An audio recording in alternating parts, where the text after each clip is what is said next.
What's on your mind? Cause you've been acting different lately, girl. What's on your mind? I'm tired of arguing. I need to find what's on your mind. Hey. What's on your mind? Shout out to the Twitch side. Shout out to the YouTube side. Shout out to both y'all side, because guess what? Next week, it will be a Facebook side. So guess what? Tell me what's happening. Tell me what's up. I sit back and I demand a chance. You know what I'm saying? Shout out to SBI, because today I seen the Facebook part. I'm like, you know what? I can start doing that as well. You know what I'm saying? Even though I heard about it before, but I seen him attached it today. I'm like, you know what? Well, I don't be using more of my platforms. So I'm going to be using way more platforms this month. You know? I sit back and I demanded a chance. You know what I'm saying? Pressure-based pipes. Why do we fuss every night? Whole time. What's on your mind? And another thing happened. I lost my earbuds and doing the thing with Spotted Lock as well. So I had to go buy some more. Had to pay a little 50 for these. I sit back and I demanded a chance. These motherfuckers got a little better. Ooh. That's a big hey, that look like a big ass field. Hey, are you stop it? You for sure on my nuts. You know what I'm saying? Nut hugger. You like to hug nuts already, bro. You came in already hugging nuts. And I see that about you. What's on your mind? Hey, what's on your mind? Hey. What's up, my boys? Shout out all my people in the chat, man. Shout out my good people, man. I do it for my good people. I don't do it for the weirdos. I don't do it for the suckers. I don't do it for the J-cats. I do it for my people, my good people. You know what I'm saying? Everybody else, y'all just stop it by. The people that's here all the time, every day, faithfully, subscribe to the channel, stay tuned in, stay with that. This is for y'all. This is for y'all. What's on your mind? That's clown face chip. You a chump. Clown face chump. My bad. Oh, that's the chump? Okay, for sure. Oh, I can touch it. I got a ticket, chump. I got a ticket. Put a ticket on your head, too.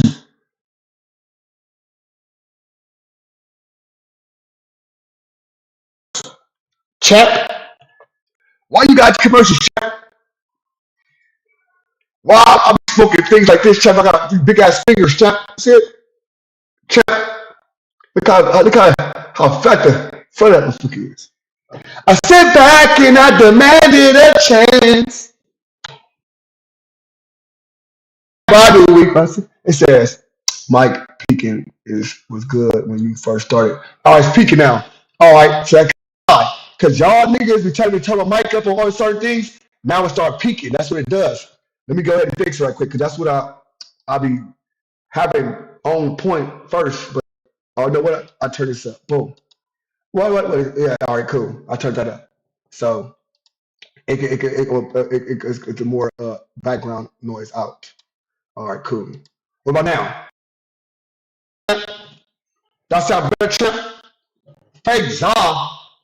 Brother, ain't no fake za. It's called mummy dust. You see the gear? Ain't no fake za. What fake za? We got different brands, bro. Stupid. Mummy dust. It ain't no za at all.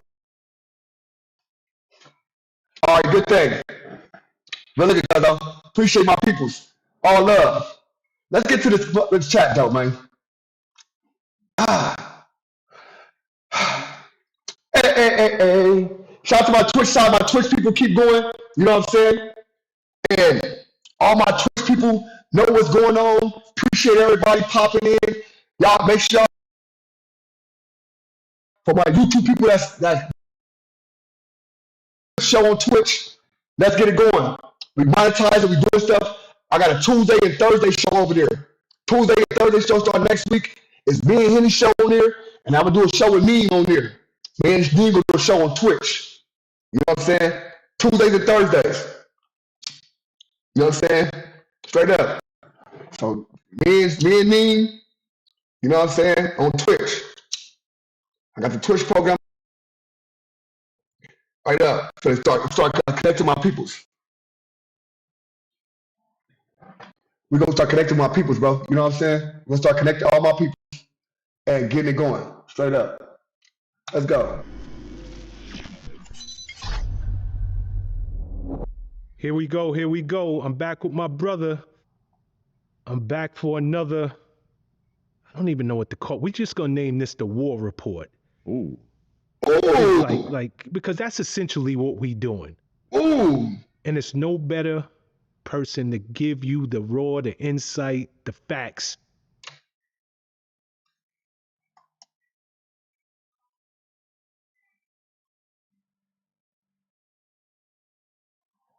Than my brother, Sergeant Nicholas Irving. Nick, what up, kid? What's going on? What's going on? We back at it again.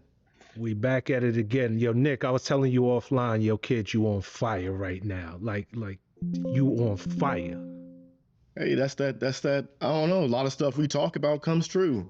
You know, I'm in my zone, my pocket. You know. Nah, you 100% in your bag right now, and you know. This guy's a legend. For sure, he is 100%. He's a legend, and I respect him all his mindset and everything this man got. This man brought a lot of money to my pockets. This man stay saluting. You know what I'm saying? I tapped with this man personally on game, and I just told him he was a good person. You know what I'm saying? He's a smart guy. Hit back, salute. You know what I'm saying? Appreciate you. And humble as hell. Appreciate that. I tell him I do his content, bro. I follow everything he do. I don't do no war thing. I just listen to this, bro. You know what I'm saying? I don't care about no war. He got hats for sure. I'm looking forward to today's conversation because, like I said, it is the War Report, and there's nobody better to really speak in a way that's for us and articulate it in such a raw and in-depth perspective because you've been there. You've been there, you've seen it. So before I get into the more specific questions, watch TV. We're 5 weeks into this thing.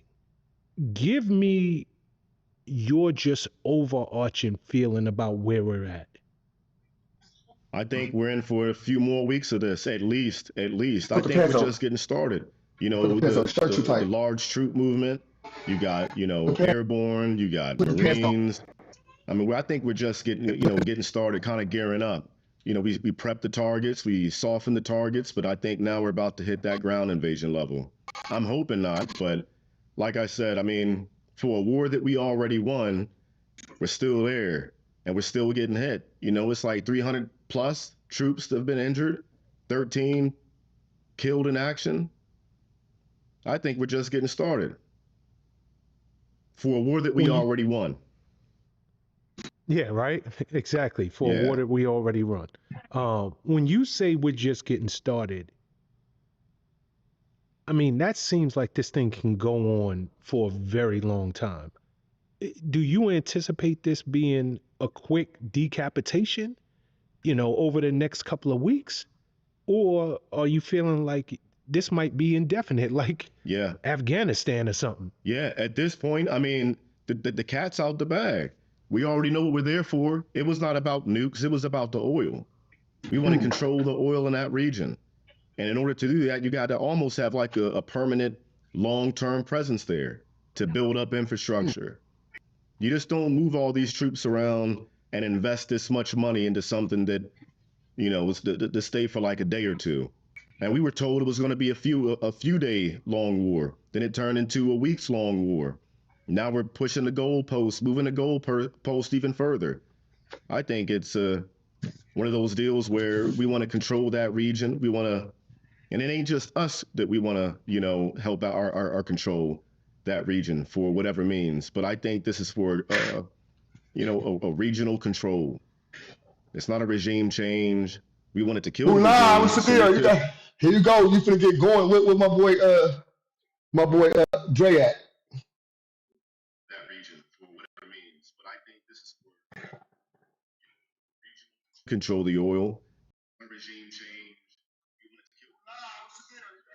Here you go. You finna get going with my boy Dre at. And how the oil flows and who buys from who.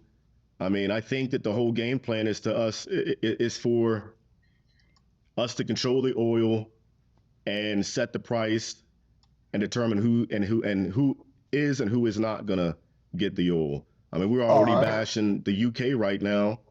This morning, Trump posted up something about the UK, talking shit about them and basically saying, hey, if you guys want oil, you got to buy from us or you got to go in there and get it yourself.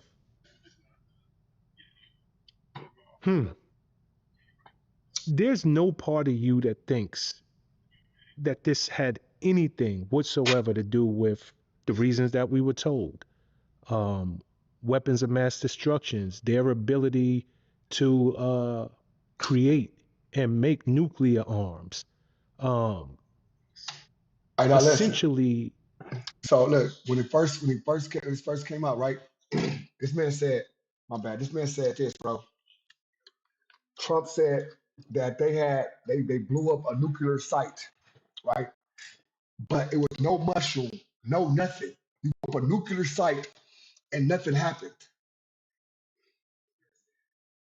Come on, make it make sense. Making the world safer. You don't, as you read between the lines here, you don't see any of that as being a real reason for us being there. No, I don't think there's not even like lines to read between. The truth has already been told. We're there for the oil.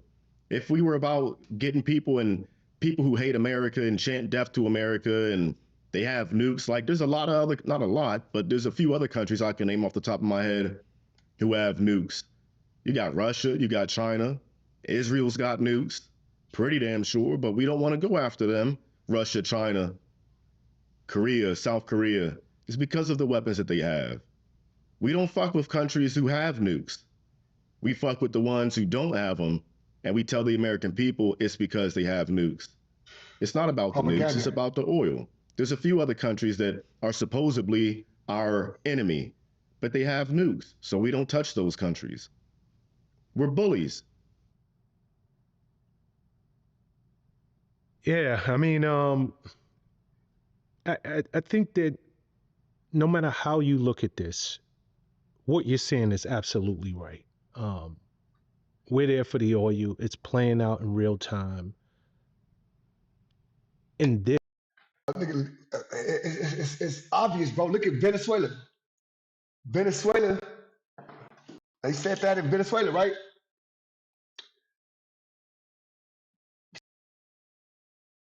All about the oil. They bringing ships over here, guns, and they got, what do you say they got? They got they doing drug deals in our country. 90% of the time, they bringing the drugs with these people, brother. On West Side. They bringing these drugs in. These people ain't come with no drugs. These people ain't got no boats. I mean, these people ain't got no planes and all that. The American government helping these people. it's everything that we've been sold. United States It of feels Israel. as though it's a lie. Yeah. It's politics as usual. Yeah. My question is, why do we keep supporting politics? Why do we keep playing the game? The system's obviously fucked up. Hey, it's 90 people here, bro. Let's get there. We got 14 likes. We can get to at least 30, 40 likes. Come on, let's go. It's 90 people here. Let's get 40 likes, bro. Come on. It's so fucked up. We get lied to. We get fed a bunch of bullshit, and they tell us it's chocolate, even though.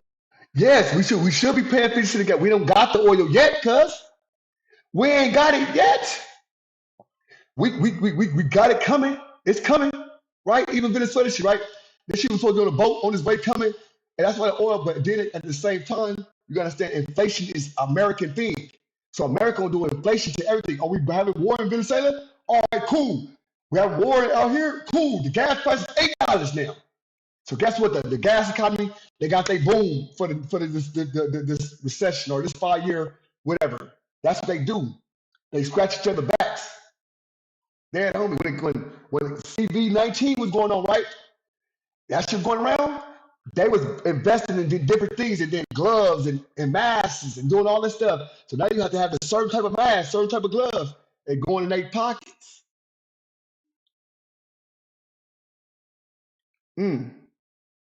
Straight up. That's why we pay for it. That's right. I got a 2020 Nissan and I pay $90 to fill my. Listen, bro, I'm on a bike on their ass. Dead homies. I'm on a bike, nigga, on the train. And watch when nobody get no gas, how that shit plunders. How that shit go right down. The reason it's going up because people still buying it. Once you show some pushback, hey, I ain't doing that. That ain't happening. It's not going down. Guess what? Oil, all of a sudden, $4 again, $3 again. But as long as niggas paying, we don't keep it up there. Our taste buds and we're gagging. We know, pause, we know it's fucking shit. But they keep telling us it's chocolate. And we keep voting for the same bullshit. What's good? Expecting chocolate. We've been fed shit since I've been as long as I've been alive. When's the last time America's really legitimately went to war for the right cause? In my lifetime, I can't think of a time. Right. I can't think of one. I think right now America is just exposing itself. And if the game plan was to like piss off the world, like we're winning that war. We're winning in that aspect. We're definitely winning in that aspect. But to say, I mean, we've won this war in Iran, which wasn't even a war to begin with. You know, the politicians, they weren't even calling it a war. They were calling it an military occupation, military strike, strategic strike, whatever the fuck they were calling it. And look where we're at now. We've won this war like 3 times, according to Trump. Why are we beating this dead horse? Okay. Is there anything that you see that Trump's doing that, number one, we've made strategic gains in terms of getting the oil? And I ask that because based on our last talks, you've always said the longer that this thing goes on, and which seems like it's about to happen, we put boots on the ground, it weighs in their favor. 46 have been lied to the jump. That's a fact. We've dropped a hell of a lot of bombs. Hey, is it going up and down in y'all ears? Or is it my ears going up and down? And Iran's still fighting. Do you see any strategic gains made by the U.S.? Or is that just remain to be seen if the ultimate goal is to take the oil, take control of it? I think it remains to be seen. I don't think we have had like any strategic gains whatsoever. Since we last spoke, gas has gone up like, what, 80-something cents? Where I live in Texas, and gas has always been cheap. But we're looking at like $4 a gallon right now. I don't know what it is in Cali. It's got to be up there. You ain't never hit the right on the nose. Boom! Right on the nose. Boom! You know what I do? You know what I did? Parked. I looked for the gas and said, oh, I wouldn't be going nowhere. I would be hopping, skipping, and jumping. I had to go to do something. I said, how far is it? Because I will get on the bus.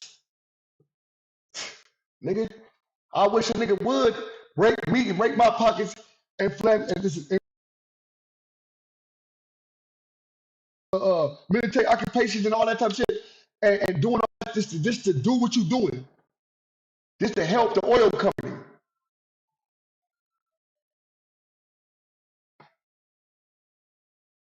It says gas hit $5 when prices hit $5 when Joe Biden was in office. Them motherfuckers is $8 right now. He blew Joe out the water, bro. Stop it.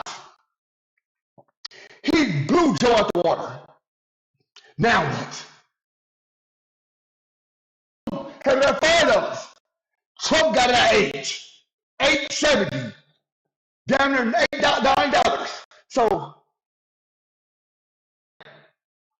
Have no idea. I mean, we're supposedly getting all these shipments and big boats, according to Trump, of oil, but that was a whole like Pakistani deal.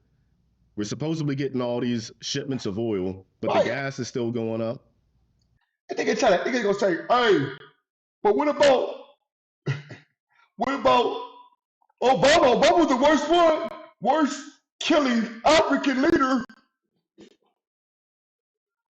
Bro, shut the fuck up. They all stupid. All of them. Not just Donald Trump, not just Barack Obama, not just nigga Bill Clinton. Fucking, you can throw Hillary in there. Not just Joe Biden. All. Every last one of them. From Washington on back. Fuck them. Fuck a governor. Fuck a mayor. Fuck a president. Fuck all the Congress. West Side. Straight up. So I don't know what we're benefiting from it. The average American person, it seems like, from my perspective, we're not benefiting much at all at this point right now. I know some politicians and our government's getting rich, but we out here sucking right now. And it's just going to continue to get worse, especially if we put boots on the ground.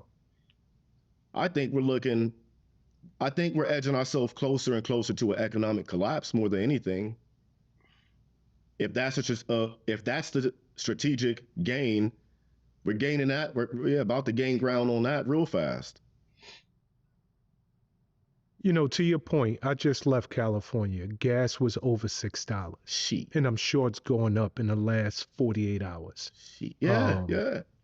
Gas here in New York is about $4.50. Easy. People are hurting. We've had this discussion. People are hurting, and you're seeing oil prices skyrocket almost overnight. Yeah, it is overnight. So I gotta ask you, we are under an administration that promised to bring prices down. As a barrel of oil goes up, that means diesel fuels go up, which means the trucks that are bringing food and everyday necessities to those stores, those hikes, they get passed on to the consumer. Yep. This regime also, or this administration also said we were going to bring peace to the Middle East. It's literally the complete opposite. Yep.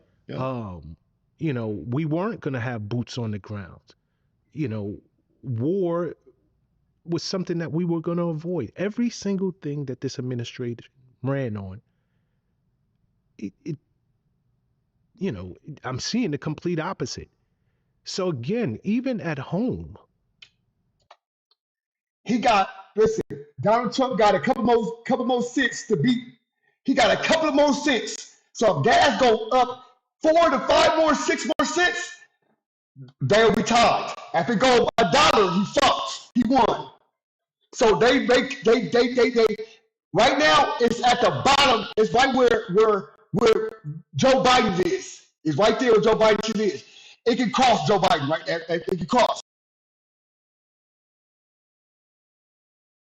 Still has potential to cross. Understand? What is Donald Trump? I have to believe that there's a reason for this. I get it. Over there, we take control. God damn. What is the gain here at home? Yeah, Joe Biden, it was in 2022, that part. It happened in the beginning of 2022 where it was $4 and change. This right, no, it was it was 506. Right now it's 470 something. So all he needs is 30 more cents. He got it. A great reset. I don't think there was supposed to be. I mean, all the stuff that you mentioned was allegedly, supposedly supposed to happen underneath the Biden administration, Kamala Harris. It was supposed to happen under her. And it's like flipped on its head, and now it's happening under this administration.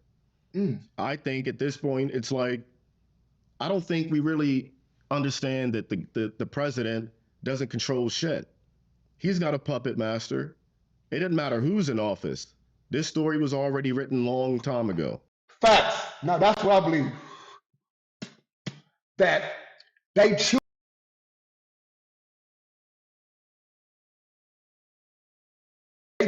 what to do with the office. If Donald Trump was so bad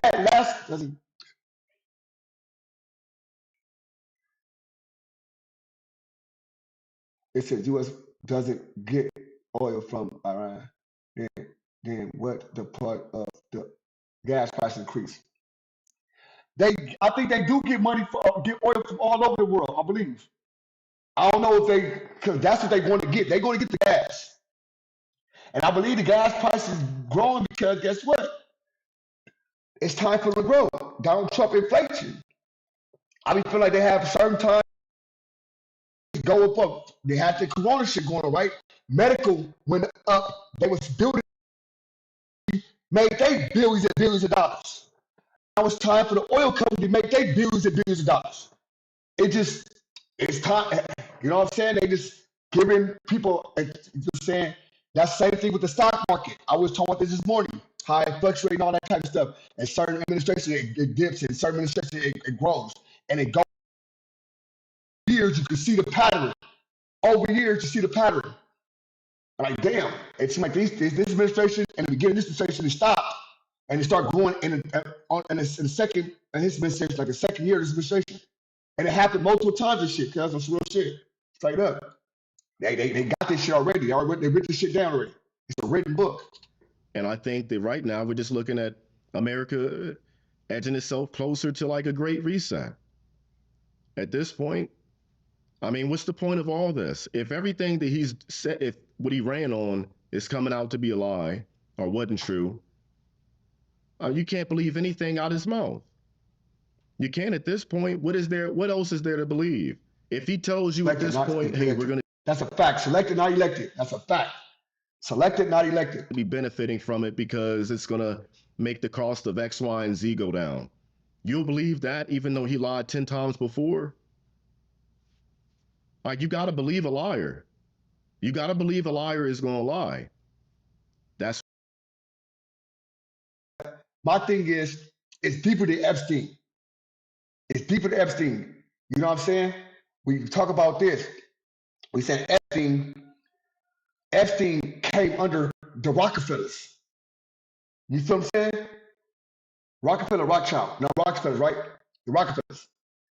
So he was taught and gave knowledge on the system and how to, because he became know how to do the algorithm and all this shit like that. So that's being smart. But and they all the motherfuckers up there, all of them touching kids, all of them up there doing that. It ain't just him. They just he was just a person to throw out there and get slaughtered. Straight up. The same reason he in a federal prison in a cap and gown with nothing on, and he can be able to hang himself from nowhere to hang himself from. Rothschild, oh, for sure. You know what I'm saying? He ran under these people, bro. So the 13 family bloodline, exactly. And that's what this going. And it just people just why this Barack Obama was black? Yeah, he was black. But what was Barack Obama? Because he was a dark-skinned person raised by white people. Straight up. They adopted the nigga to the bloodline. He might be part of the bloodline anyway, though. Straight up. Dead obvious. I might have been for sure he was. What they do. So to expect the truth one time because it's all like, pasted up with gold and it's glittering at that point because he said something new and it sounds good. 10 times before that, he sold you bullshit. Why believe it now? I don't know what the whole game plan is at this point, but I also don't think that what we call the president runs the country. I think that there's other powerful beings that be, whether it be big banks, whether it be that's a fact. All right, yeah. I looked that up. I did look that up, bro. I did look that up. Right, I did look that up. Bro. And you right as hell. Um, um, it's only one president that is not a part of the bloodline. It's only one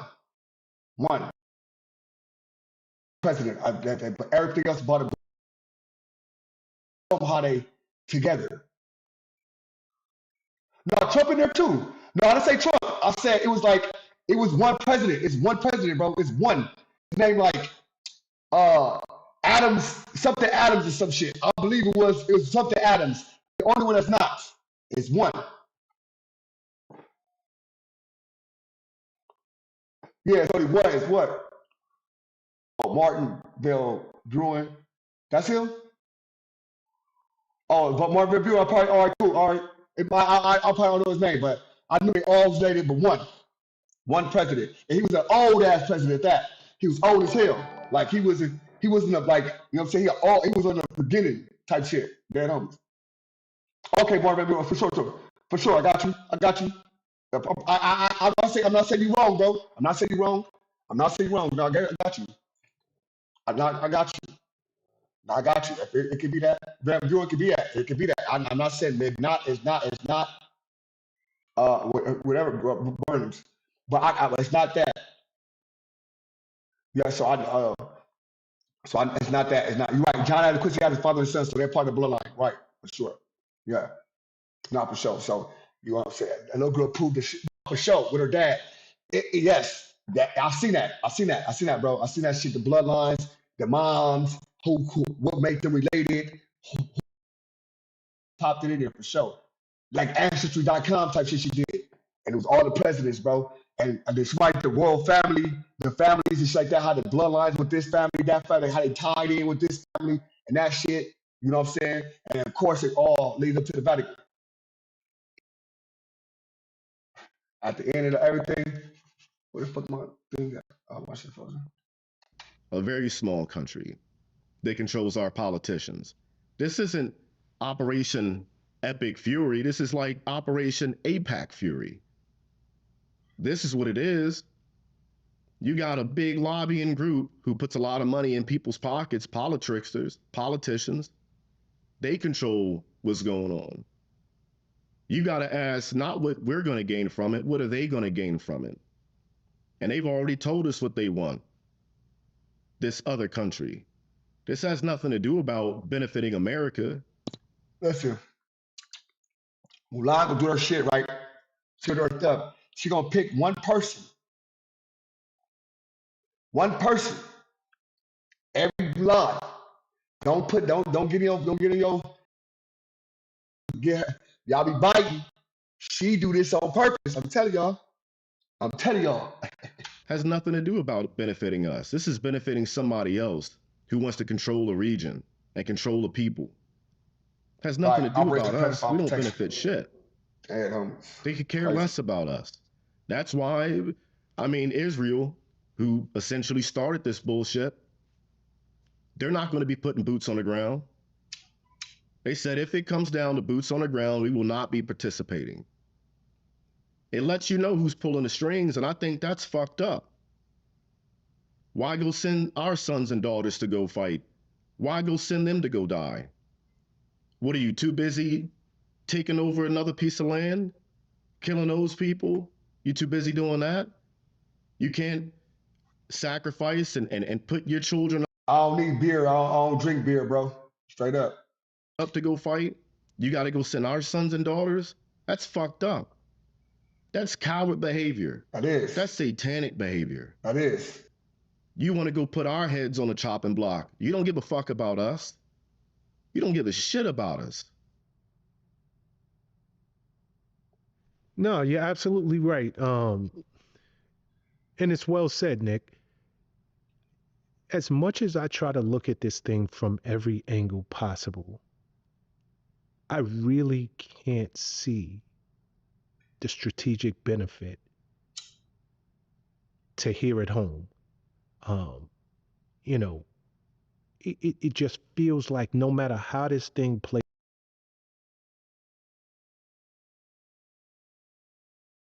This nigga fought in the U.S. Army. This nigga got hats. They've been on probably 6, I think, deployments. Retard, like he don't know. He know more stuff than you know. He know more stuff than you know about this. So he ain't retarded. That's a fact. He ain't retarded. Out the cost of living, Mm. the increased hatred for America and Americans. It feels as though there's no long-term save benefit, but America. maybe It said Trump is head of a military string operation to save America and the world. Man, that nigga ain't shit. I'm not looking at it through the right lens. We're not playing 34D chess. You There know you how go. Trump's playing them 5-dimensional. We're not at that level yet. Maybe that's what we're not seeing. Exactly. But everything so far, I mean, if this is a chess match, this nigga sucks at chess. But I'm not in that dimension, I guess, of the 80-year-old, whatever, how old he is, man, who can pass ace a cognitive test because he remembers cat, dog, airplane, TV. Now, Jerry came with the most solidified and argument today, right now. Everybody else talk all this stuff you talking. What's cracking? What's the deal? What's the deal, brother? How you feeling? All you talking. Jerry came in here and 4D chess, bro. Taking it from China. That make a perfect sense. That's what it really is. That's what it really is. Coronavirus, all that, this and that. Like, a lot of people got a lot of stuff to say. Oh, this is for America. He's doing it for America. Bro, he ain't doing it for America. He's doing it to cripple certain things. He's going to take certain things. Taking it, going to cripple. Cripple in this country, cripple in that country. Straight up. Straight up. You know, but the most interesting part to me, and I say this all the time, His speeches. there is a MAGA nation out there that no matter what happens, they are unwavering in their allegiance and in their alliance No, for sure. to Trump and make America great. So maybe they see something that I just don't see. No, it wasn't in the statement wasn't in that. You know what I'm saying? And taking it that way, right? We love Russia and China. We don't love nobody. Let's keep that real. All people we love, certain presidents love certain people. Straight up. Certain presidents love certain people. Straight up. Like I said, everybody got a script. Oh, now he severed the war with them. The next president, he gonna mend the war, keep that. He gonna mend that together, mend the relationship after we already robbed them. Because the thing is to rob them niggas, do all that, take all that, cripple this nigga, this everything. That was Trump. He did that. Same way you talk about Reagan, same way you talk about Nixon, same way you talk about all these other niggas. Straight up. Same way. No, they just said, I think that's saving face. I think that they don't want to. I mean, it's not even. MAGA Nation. I don't know what it's like a cult, you know. When you got more trust in a guy. Who is we? What are you talking about, bro? We as in black? What are you talking about? We as in black. What his first question shit was? These were sinners. Oh, it says we love. Oh, we as in black. Oh, I said my bad. You 100% right. You 100% right. You 100% right. Now that's a fact. You know what I'm saying? Maybe fuck with China itself, but Asiatic countries for sure. That's a fact. 100%. And Russia itself. That's a fact. That's a fact. Who's righteously fucked up on multiple occasions. That's a fact. Than you do the God you believe in. They put him up on that pedestal. I've seen this whole like the. I listen, bro.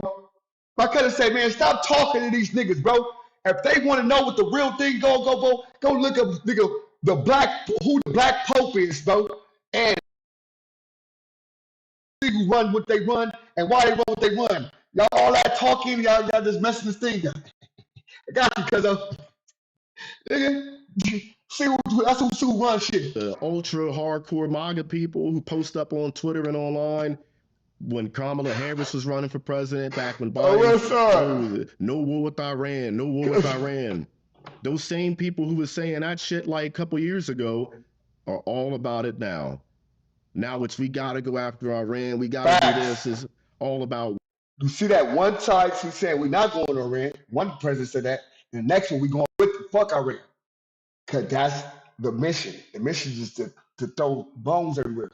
War. I don't know. It's like a stupid behavior. It's stupid. I don't know. You're just retarded. And excuse my fuck that. This was my freedom of speech. That's retardation behavior. To sit. No. He said the black pope. We as black. He said melanin skin. We gotta understand. We talking as regular. That is, some of us young and understand this, right? You know what I'm saying? America eat their babies for sure. That's what they do. America eat their babies. That's 100%. But we as a whole, right? We say black. I'm indigenous. I'm a Hebrew Israelite, bro. So I'm indigenous. I say I'm indigenous to this land. So the what's called Americans, right? So I'm indigenous to this land, bro. That they dead homies. So the color is a color. I'm gonna say it's a color. So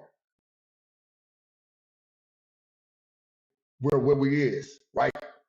But when we identify with each other, melanin skinned people, indigenous people to the land, because you gotta be this to live, to you gotta have melanin on your skin to inherit this earth.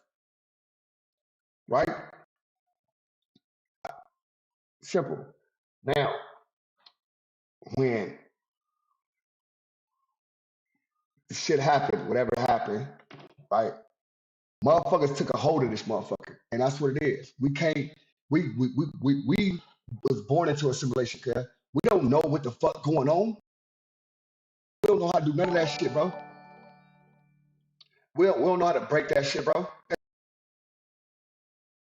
You better subscribe to the channel, bro. Salute to y'all. Listen, we don't know we're in a cycle. We don't know shit. We don't know shit. So when we get to an age of wisdom, an age of educating ourselves, an age of breaking this motherfucker, then we come to understanding. Then it's like, oh shit, all this shit is a game. These motherfuckers play games. I don't believe none of shit. I would never vote for nothing. You know what I'm saying? Simple. That's not what I don't believe in this shit. I don't play into the system. There and be like, now you're all about wars because your guy's in office and doing it. Like, you're a bitch. Like, it's weird behavior to be a grown ass adult and like play this little pity patty game because, oh, it's my side doing it and I don't like the left, the versus the right, and it's just childish, weird behavior. Like, you're a fucking adult. It's weird behavior. I can't wrap my head around it. It's cult behavior. Those are the same people I think that if Hellbop comes back around and Trump is like, hey, we got to drink some Kool-Aid, they'd be like, oh, this is fucking great Kool-Aid. I like this Kool-Aid. Let's go to sleep, put our Nikes on. You know, Trump told us to. He's doing the right thing. He's appointed by God. We're going to go meet Hellbot God. That's that same behavior. You can't tell me otherwise. I see it all the time. It's weird. True. No, it is, Nick. I mean, it absolutely is. And this, you know, I speak from the perspective of a human being first. Like truly a human being, someone who wants the best for his family, uh, someone who wants the best for my fellow neighbor. And some of this stuff, I don't care who was in charge. I don't care if it's Shout out Obama, to my Clinton, brother. Bush. I think we need to measure the actions based on the actions. And this stuff is just counterproductive to the average American's well-being and life. It really is. I mean, unless I'm just not seeing something that. No, we're seeing it right. I just think that human nature is finally exposing itself for what it always has been in America. That's it. Like the average person who's like All right. involved with all this MAGA politics, whatever the fuck. Bro said, how can he talk about God and he done many kills? You can name maybe a handful of people that God they mess with that didn't kill. God mess with killers. How can I come to you and how can you lead something if you never did nothing to do nothing? Duh. Duh. How can you lead somebody if you ain't been to battle? If you ain't been tested?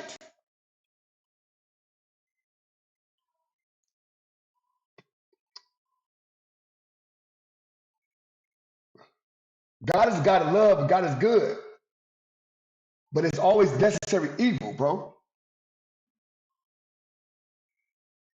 Straight up.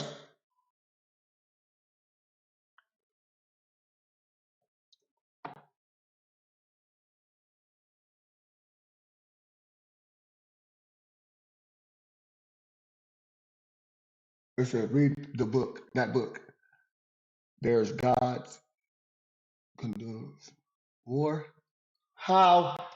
So listen, bro. Listen. Okay, he condones. It says, their God condones war, pedophile, murder.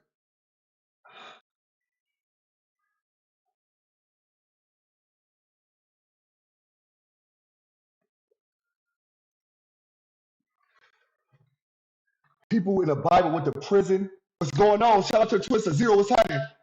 Shout out to the Twitch side. Listen, it's like this. God,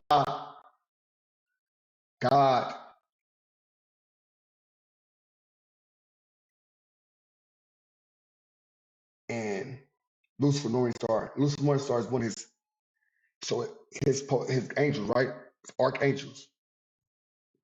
Him, Michael is the archangel. Michael is the head of archangels, right?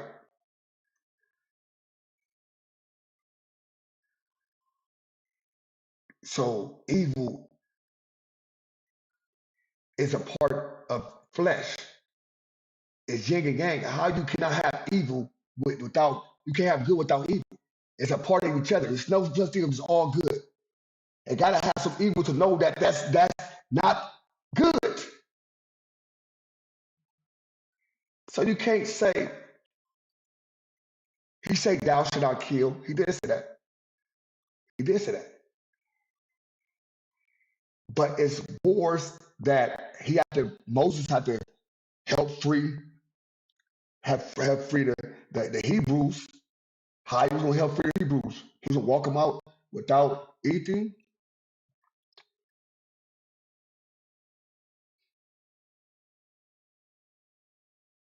A lot of people had to do things, right? And I wasn't even think, so I don't know what happened. I don't know what happened, so I don't know what happened, right? I don't know what happened. You know what I'm saying? I don't know what happened because I wasn't there at them times. But necessary evil is true. Straight up. If these that y'all got lead with this and that, we gotta figure something out. We can't just, you know what I'm saying? That's why God did a lot of spelling and killing dead homies when they didn't want to, when he couldn't do it. You know what I'm saying? When people couldn't do it, what he do? He got the flies, make the insects, then he turned the water red, killed the fishes, killed everything. Like, or if you don't do it, I'm gonna hurt these people. I'm gonna do it. Like, it's necessary. He a God of mercy, but he does do his thing. He did turn Lot wife into ash, right? When he destroyed the God of Solomon and Gomorrah, she looked back at what happened. Got up out of there. He didn't give her no, she got a chance. No. Like this selfish, no conniving, chance. Evil people at heart by nature. They don't give a fuck about like their fellow neighbor.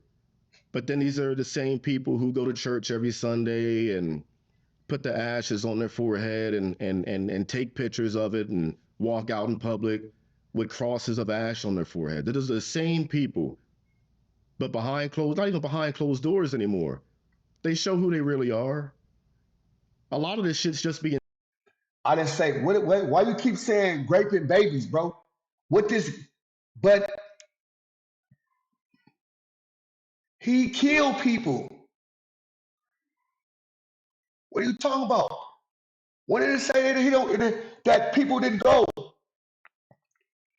When have it said that? Oh, what are you talking about? It explains about multiple people that hurt people. What? His name was Saul, had changed his name to Paul because when he did what? He hurt people. Paul was Saul. Saul was hurting people. He was killing what? Stop it. Hurting people. Went to him, change his name. Said just to be said. Partially. But I think the majority, most of it, is because human nature in America, we've forgotten what we're really supposed to be about. Or maybe, I don't know. Wars, predators free game. How? Again, what predators free game? Listen. Let me tell you something. I want to break something down to you because I love y'all to death, right? I love y'all to death. Listen very carefully. America builds predators.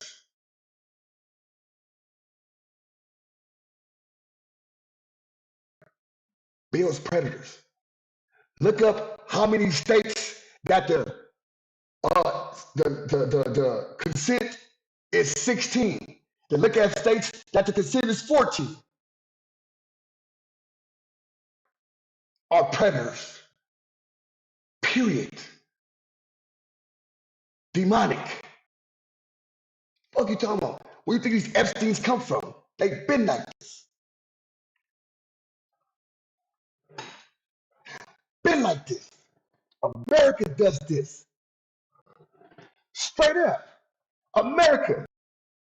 The prince of this place, the prince of this world is doing his thing, and he's moving accordingly. The prince of this. Using religion to justify war is evil. Who uses religion? I'm not religious. Fuck this war. Oh, they got a war. This is for oil. I said that. I'm not a religious. I am a Hebrew. I believe in just Yahweh.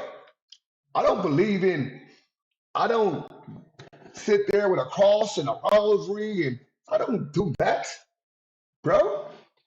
What? I believe in a higher power. Don't go to church, do none of that. Not at all. For what? And the world is ran by, exactly, I don't want to say it. I want to say predators. But yes, the world is ran by these people. these people. Now, war, mind you, now listen to this. Mind you, the people that's fighting with war ain't got nothing. But a certain family is, so these wars is going to happen if we like it or not. It's set in stone. It's already set in stone. Straight up. Go take Israel back to do that. Back too soft to do that. This is, what are you talking about?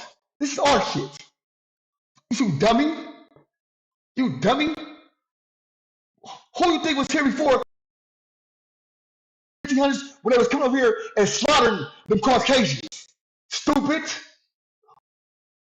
Caucasian skulls. Dummy. It was people already here. Stupid. We was imprisoned. We was enslaved. We wasn't brought nowhere. We was in prison, dumbass. World. That's what possibly could be happening too. Stupid. And he's exposing himself through. That's our shit. Stupid. Us. No one's going to look out for their fellow man or whatever. It's all about left and right. Oh, you're a Democrat? Fuck you. Oh, you're a Republican? Fuck you. That's what it's all. It's not. It goes deeper than that, though. It goes deeper than black and white, left and right, Republican, Democrat. It's just motherfuckers hate each other because they hate themselves. That's what it boils down to. They hate the fact that they have to live the life that they're living right now. Shit ain't going the way it was or the way they intended it to. Life fucking sucks. So I gotta go step on these people. I gotta make your shit suck too. I gotta piss you off to make me feel better. That's it. And again, I'll tell you this, man. In my heart, and I've always said it, you know, Donald Trump, before he's anything else, he's classist. Fuck America. Nigga. Fuck America. And fuck all you motherfuckers. I said it. Stupid. Y'all stupidest motherfuckers in the world. Here, go to school where they teach you that Christopher Columbus discovered this motherfucker. And you dumbass motherfuckers that take time to say, then why the fuck this motherfucker ain't called Columbus?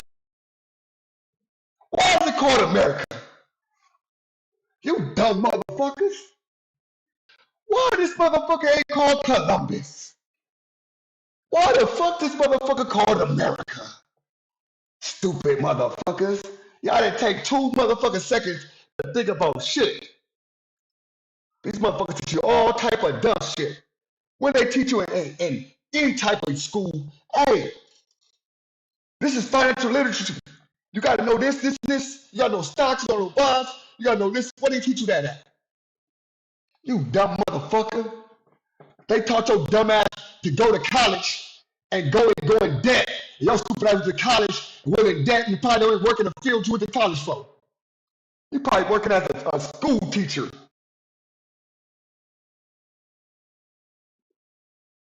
Got a bachelor's, got a motherfucking bachelor's in computer science. Ain't doing shit. Owing them motherfuckers about 70,000. You coming out broke. You coming out in the red. They got you dumb motherfuckers coming out in the red. Got you going to college curriculum. They got you niggas come out in the red. Got you niggas come out in the red. Niggas broke as a motherfucker. Already broke. Already broke. Got you niggas come out in the red. They tell you all these type of shit. Got you out here want to be workers. School teach you how to be a worker. And you niggas is workers. While you looking at entrepreneurs and be mad. That niggas sit up here and make thousands while you make on your ass every day. Shit! Shit is embarrassing. Shit is embarrassing. You mad at this man? This man went to war, knew what the fuck going on, took heads for American soil. Nigga, no. Hey, this shit is not what it said. He's speaking his mind. Get your dick, get the dick out your ass. You understand me? Get the penis out of your anus rectum. Get the penis out of your anus rectum. Fruitcake. Enjoy yourself. Horny bitch. Period. Like, he's a capitalist and he's classist. Mm-hmm. When he leaves this office, Fuck out here. You know, his children's children Stupid are ass going to be nigga. set Nigga stupid. for life. Facts. And for all of the people who are following this man blindly, Like, if hey, my boy, hey man, this my boy. Hey, Tiny Low, tell nigga how old you was, cuz. Because you be smarter than some of these niggas in here, bro. These niggas be in their 50s and 60s, cuz. And these niggas be dumb. These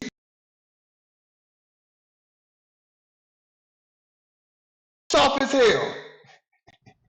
if a tenth, Soft as a if motherfucker. a fifth of the wealth Dumb that as a they're motherfucker. creating for their bloodline trickle down to the people, hey, you know, by all means, you're gonna get 10%. Great, support who you're gonna support. Yeah.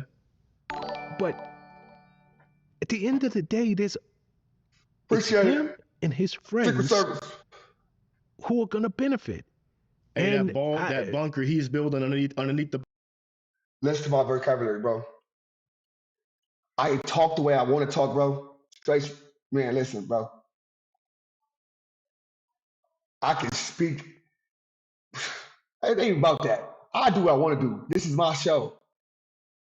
Straight up. I don't sit here and try to speak like, oh, I'm a college professor or speak with a high vernacular, like, oh, my vernacular is so sick and I just do this and that. I don't give a fuck about that. That don't mean nothing to me, bro. Knowing words. Anybody can know words, putting words together. That shit is simple. The fuck? I chill out and do it. Yeah, I bet. Straight up. You probably even fucking finish college. You might even finish high school, brother. You might not even finish high school. That's why you're so stupid and dumb and you's a cocksucker. You's a cocksucker. You like to suck on meat. I sit here and do it up because I want to. This is my shit. What's respect for you too dumb to speak? I don't speak. This man speak politics, nigga. That's why he's up here, stupid ass boy. You don't know what you're talking about. Straight up. I'm letting this man speak politics, nigga. Stupid. Understand what he's talking about. Dummy. Before you start talking, you just speaking. Why this man on the screen for? If I'm here speaking, if I'm talking about U.S. went over there and did this, and U.S. did this, man, shut your ass up. Ballroom ain't for you and me, and it ain't for his supporters. Dummy. That came out yesterday? He's building a bunker, a military bunker underneath that ballroom. Whatever the fuck that's for, it ain't for you and me. It ain't for his supporters. You won't get the invite. MAGA won't get the invite. And, you already know, Bay to tell Bay. Shout out to the motherfucking base. Bay to LA, you already know. I get lost on, just blindly following somebody right just because it's your pick. I don't care. Right. If it was me and I voted for somebody and everything they're doing is going toward their self-interest and against the self-interest of me, my family, and the rest of the American public, I don't care. I just got to take the L. I made the wrong choice, man. And I got to chalk it up. But this is crazy. Sure. But let me switch the conversation for 1 second. On March 24th. Hey, well, I don't like you at all, bro. She's standing on you, bro. I don't know what you did to her, bro, but she do not like you. Life in America is amazing, for sure. Salute to that. What next?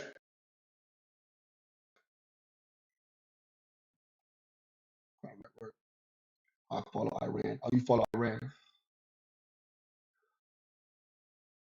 Hold on, you know. That's right and wrong. That's good. I'm trying to get past the 10 layers of heaven. No, for sure. Appreciate it. Into this fuck Trump. Okay. Nicole, we got over 100 confirmed. All right, cool. What that supposed to means? I know he does. I know he does, bro. What does that have to do?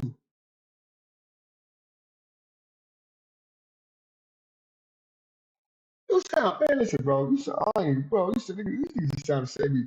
This nigga just up here sucking dick. Bro, I did never, bro, shut the fuck up. Shut the stupid ass up, bro. Shut the dumb ass up, bro. They be saying the dumbest shit in the world, bro. This nigga be, oh, bro, no resume to his resume. He the brother preferred this. Oh my God, brother, shut the fuck up. Please. Respectfully. The U.S. sent a final ultimatum at. Oh, Gator said catch you up. All right, listen. Gator, so what happened? Gator Swamp, he's speaking on a war, and what he thinks the war is about oil. Same things about in Venezuela, right? Bro, I think his name was Jerry. Jerry says, posed the question like, it's crippling China. It's doing that, it's crippling China. Bam, he had a good ass thing. Nick up here going crazy, you know how he do, and do it up, straight up. Watch this. Let me show you how to do it. Watch this. Let me get some person body right quick. 1 second. It's right. Start. Let me get my room together. Right quick. Hold on. Where you go? Where bro go? What's what you say? Where's his face at? Where you go? Where you at? Oh, he.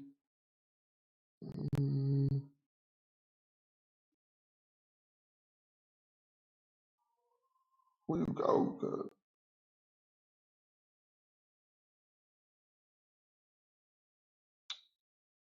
Damn, where you go?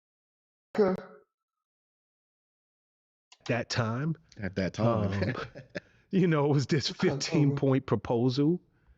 And I got cut out here already. Obviously Iran was like, good luck. Like, we're not hearing that. Oh, for sure. Iran is getting bombed. You know, they're getting beat up. Yeah, let's just call it what it is. They are. Is there any world in which you see Iran bending the knee? Iran saying, we submit, we're going to just fall in line because we can't take no more of these body blows. We can't take no more of these headshots. Y'all have done damage that it will take us years and years and years to turn around and for us to get back on our feet as a country. No world whatsoever. We're talking about a people who's been fighting wars for hundreds of years. More than that. Like, these countries and these people don't we think as the American people, like, if you bombed me a few times, hey, no, look at it from that perspective. If we were getting bombed as Americans in America, people came over here to bomb us, fight us. At what point in time would you cower out and say, you know what? I'm done. I want to be controlled by you. There is no world in which the American mind can conceive that. I can't conceive. What? Hold on. What happened? Who make a problem with you? Hold on. I'm weak. I'm so weak. 100. Can't keep it real with ODM Sim, but want to create a problem with me. OMG. Okay, what happened? What I do? That the average person, I'm sure, couldn't conceive that. Stop this. We haven't been hit like that, but what? Twice, Pearl Harbor, 9/11, sure. And we go put boot to ass. You think those people are any different? That's how they were raised. That's their whole mentality. They don't give a shit about you can bomb these people to death. It doesn't matter. Their kids are gonna fight. There's kids are gonna fight. couple minutes to go We're down. only breeding like future terrorists. We're only doing that. And if it's all about, hey, we're doing this because of, Iran's chance death to America and they've killed Americans and all this and that type shit. Look how much fucking the drugs and from China and the cartel contribute to the killing of American people with fentanyl. If you want to go really be about that life and like, oh, they're killing Americans, the amount of drugs that come into this country to kill children and American law and take American lives, like if you was really about that, you would go hit them, but you don't. So it's not about Iran has killed Americans before and they chant death to America. People die of fentanyl overdoses every single day. We don't go out. What happened to all those boats that we were blowing up, allegedly? What happened to all that? What happened to the whole Venezuela thing? Oh, that was about oil. Well, it has nothing to do about people killing us. It's just about oil. And we wanted to go take over people's land. Those people in Iran don't give a fuck about us bombing them. And we hit 1,000, 3,000, 4,000 targets. And we got a more intensive package list coming up of more targets to hit. That shit's all made up. It's all made up. 100%. We're just trying to go take something that's not ours and see how that rolls out. But these people ain't gonna quit fighting. Like for a war that we already won, they are still fucking hitting us. They getting bombs from somewhere. We hit thousands and thousands of sites allegedly. And we're taking out this infrastructure, their capability to produce X, Y, and Z.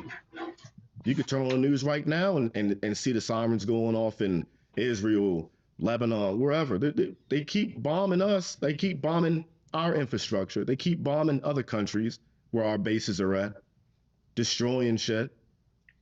Doesn't sound like a war that's won, and it doesn't sound like a people who's easily going to just give up. If they wanted to give up, they would have did that a long time ago, after the first few bombs was dropped, after the first 1,000 targets that we allegedly hit were hit. They have no idea, but they're not giving up nothing. There's no fight to give up. This is it's a holy thing for them. It goes deeper than just war. This is a spiritual thing for them, a religious thing for them. These people who don't quit. Are you going to quit being a Christian? Are you going to quit worshiping your God because someone punched you in the face? No. You think they're going to quit because we punched them in their face with some missiles? This is a religious war. They're not going to give up on Allah or whoever they believe in. And that's how deep it goes with them. There's no quit. It's a holy war.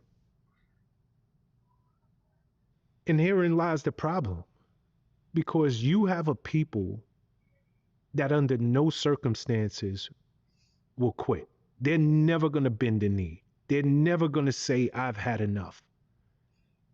And then you have an administration that now in front of the entire world has projected bravado, strength. We are the dominant force. They use words like completely obliterated, destroyed, this, that, and the third. Where does it go? Because this is one of those things where, what is that old saying? Immovable force, an unstoppable object hits an immovable force. Mm-hmm. Trump can't afford to back down. Mm-hmm. Mm-hmm. That tough talk he's been talking that got him in office, yeah, and that turned up 15 notches since we sent those first strikes over to Iran, he can't back down. So he has to come out a winner. Yeah. But what do you do with somebody who's like, yo, F it, keep it coming, because I can do this all day? You got to kill them all. You got to reach deep down in the American pocket, the taxpayers' pockets, and you got to rake them pockets dry. You got to suck them dry. Ultra pause. But that's what you're going to have to do. And we spent trillions and trillions of dollars fighting the global war on terrorism in just 2 countries, essentially. But there is no backing out of it now. But we can't really get mad at Trump. I had seen something, you could probably pull it up. He did an interview a long time ago, years ago, decades ago with Barbara Walters. And he was saying what he was like, what he wanted to do with Iran, go in and get the oil. Why couldn't we go in and take over some of their oil, which is along the sea? How would you do that? Would you send in the Marines? Would you take a chance in a war?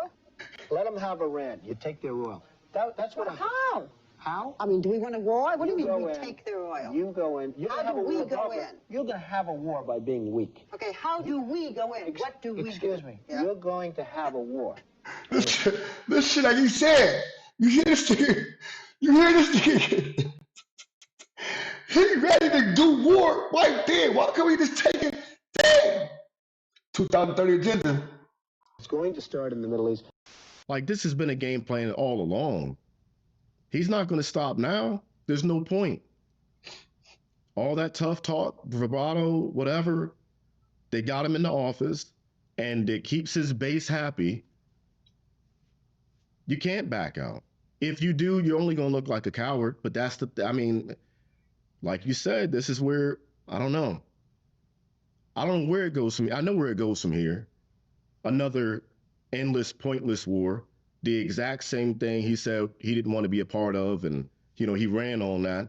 But we're, yeah, getting closer and closer to this another pointless, endless war where innocent people have to die for no reason. For no reason at all. Like, at this point, I don't know. I would never, what I know now and what I see going on, why would you join the military at this point?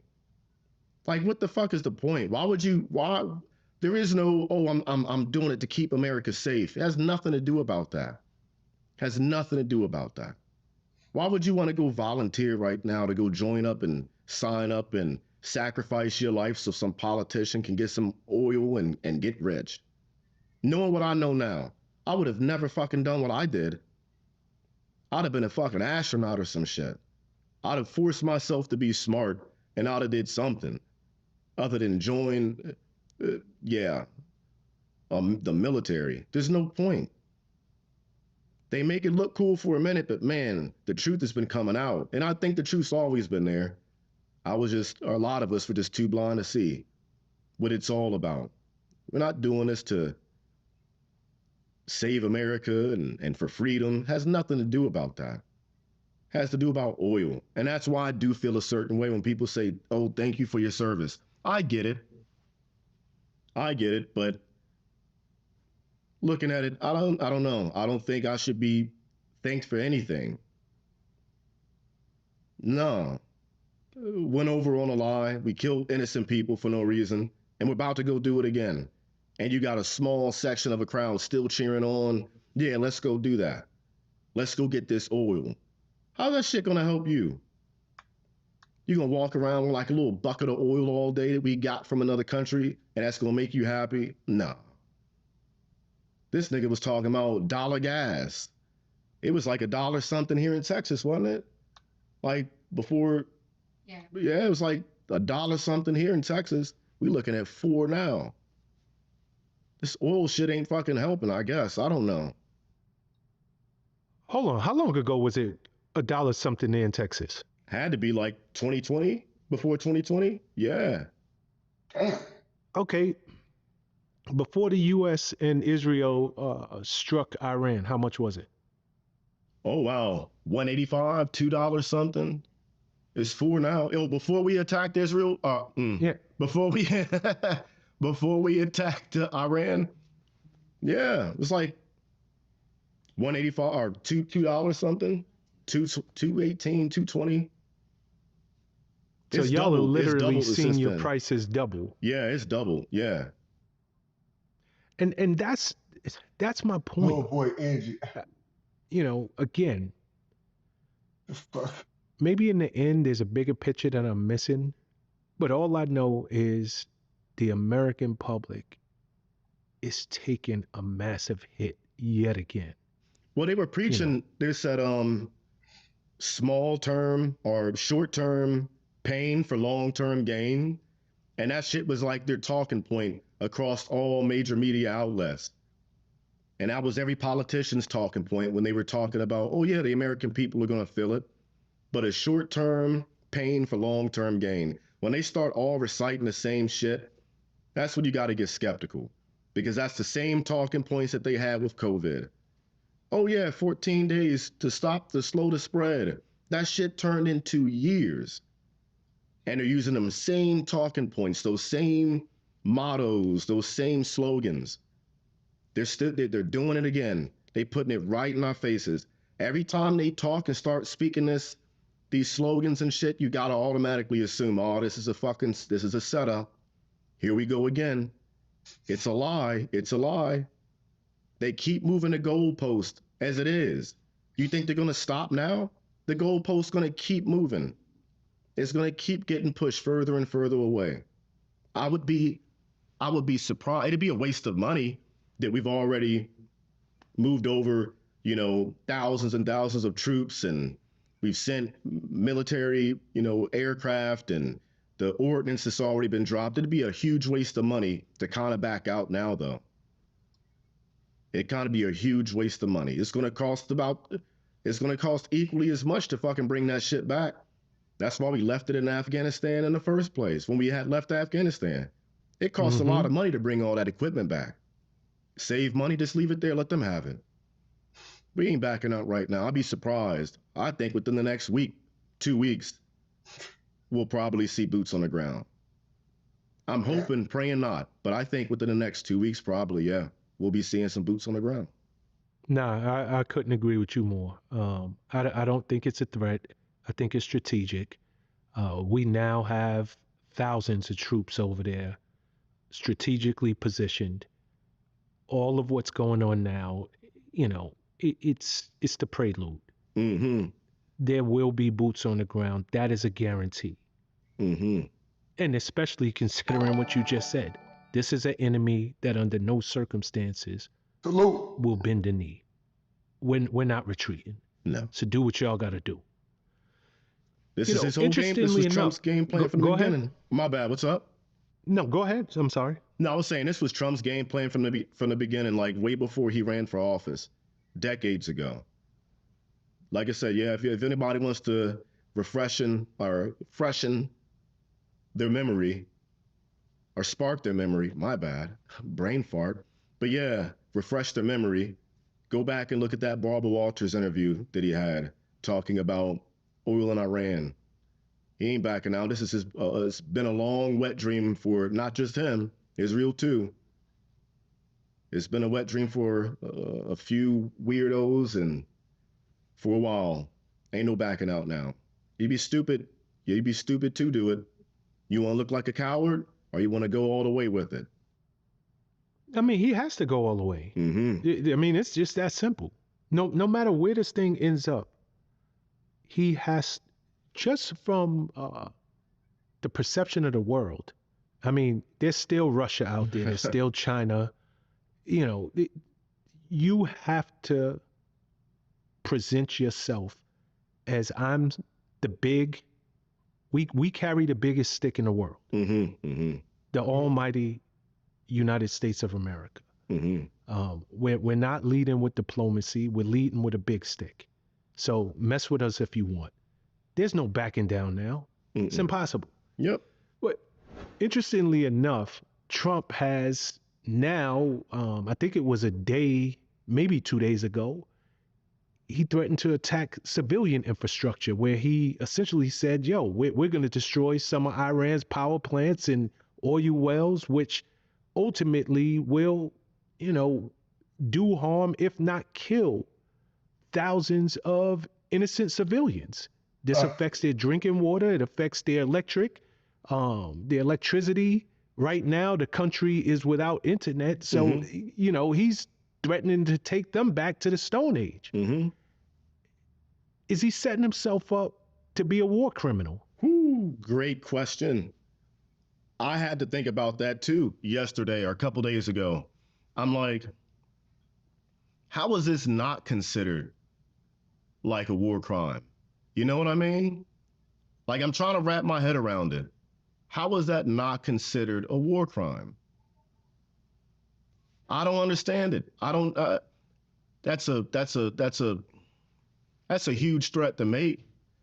I think if you want to piss off everybody, he's doing a great job at it. He's doing a phenomenal job. Like, I'm standing ovation for him He is doing a great job. But I think to do something like that, you're implementing yourself for some like huge backlash. Imagine if that happened to us. Granted, I think we could do without the fucking internet for a while. You know, yeah, a lot of, yeah. I think the world would kind of could be a better place without it. Get motherfuckers off their phones 24/7, doom scrolling. Yeah, I could see that, and we're all guilty of it, you know, but hey, touch grass or some shit. But yeah, I'm just like, I don't know how this would benefit us by striking their infrastructure that way, by hitting. We're going to, after that, what's next? We attack more schools, we hit more schools, we kill more kids, try to break their will. Been there, done that, they still fighting. Throwing back to the Stone Age, like you can't beat these people. It doesn't matter what you do to them. It doesn't matter, they've been living that life. You think internet's like a big deal to some Middle Eastern country who's been fighting their whole lives since damn near like their existence?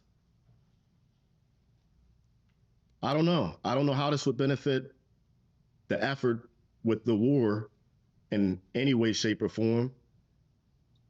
I think it's fucked up that the American taxpayer has to fucking front the bill for that, though. I think the American people, if we all fucking got together, if we all was like, hey, this is fucked up, this is bullshit, I don't want my money to go kill kids. If we all decided and woke up one day and was like, hey, this isn't right, there's only one thing we have to do, and that would shut a lot of shit down. Don't participate in the game. Don't play the game. That's all it is a game. Don't play this game of Monopoly. It's so easy for us to win. And we not blame, but we look at other countries throughout history who have been oppressed, and we say, man, why didn't they just rise up? There was so many more of them than there were the enemy. All they had to do was just rise up. We're going to be asking, no, it won't be us. Other countries will be asking the same question about us eventually. There's so many more of us than there are them. All we have to do is not play the game. You don't even gotta take it to the streets. You don't even have to go pick up bare arms. You don't have to do none of that. All you have to do is just not play the game. Yeah, you're absolutely right. And, you know, I'm gonna ask a question. I just want to get your thoughts on it because it at one point, this almost seemed like something that couldn't happen. Mm-hmm. But now it seems very much within reason. Do you think that this could all lead to a World War III? Yep, I do. I think we'll hit a global recession before that. I think we're already we've already opened the door to World War III. We're past the knocking stage. We already got our first foot in. We're pissing off everybody. We're pissing off our allies. UK of all people. Like, I fought along Brits. I fought alongside with the Brits. Salute, appreciate it. The SAS, their paratroopers, their Royal Marines. We're pissing off everybody right now. Everybody. I don't know. I think that we've already got that foot in the door. We've already passed that line of knocking and talking and ringing the doorbell for World War III. I think we're definitely approaching it. We're definitely inside the room. We can't see what's in the room yet, but we got our first foot in. The door's been open. I pray it doesn't come to that. Because what's that saying? How does it go? After the next World War, the war after that will be fought with sticks and stones. I don't know about you, but my stick game ain't great. Whoa. Take that back. You know what I mean. I'm not out here like Luke Skywalker with it. Damn, no. With a fucking stick. You know what I'm saying? And I'm not David with a rock, you know? I got a mean fastball. We're good. Yeah, man. Yeah. Okay. We gonna pause that one right there. You know where I'm going. Yeah. Shoot your ass. I walked into that with my Nah. damn self. I looked You at know, it. I said, I'm gonna keep going.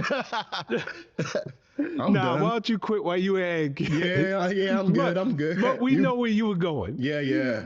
We know where you were going on that. But you know, I gotta ask that because at the end of the day, let's say we are successful. Mm-hmm. What is success to you though? Like, what do you define as successful?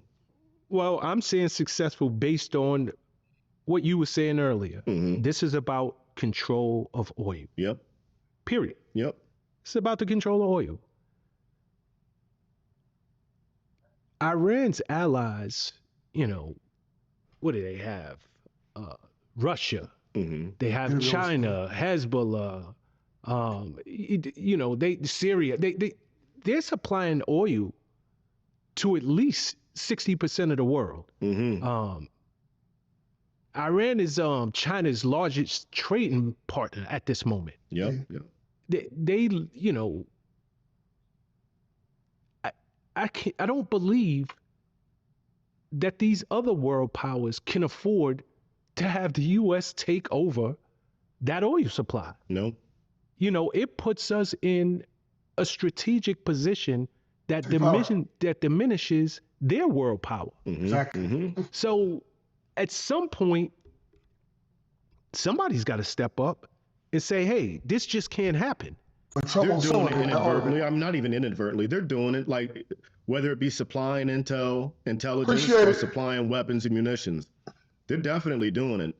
All right. But I think that we'll see more of their support, Iran's allies. I think we'll see more of that support on their side Russia, if we get boots on the ground, the Right. Strait of Hormuz, and the island. Not for sure. I think we'll start to see exactly how much they've been assisting Iran if we go to that level. Mm-hmm. Mm-hmm. If and when. But this is all, it's global domination. It's like that one game. I forget what the fuck it was. But yeah, it's this global domination, world domination. That's what we're going for right now at this point. Why now? I don't know. Could be because we know they know something that we don't know, and we're going through like an energy crisis at the moment. It's all about energy, and I think that we're trying to. The one who controls all the energy and the oil is the one who owns the world, runs the world. No one owns this motherfucker. But I think that's what we're going for at this point. I hope it's not that, because like you said, these other countries start getting involved. These other superpowers start getting involved. I'm not too concerned about Russia. They're having a hard time fighting Ukraine at the moment. But I don't know how China's gonna, what they're capable of at this point. I think it'd be a crazy ass war. Could go nuclear, tactical nukes at least.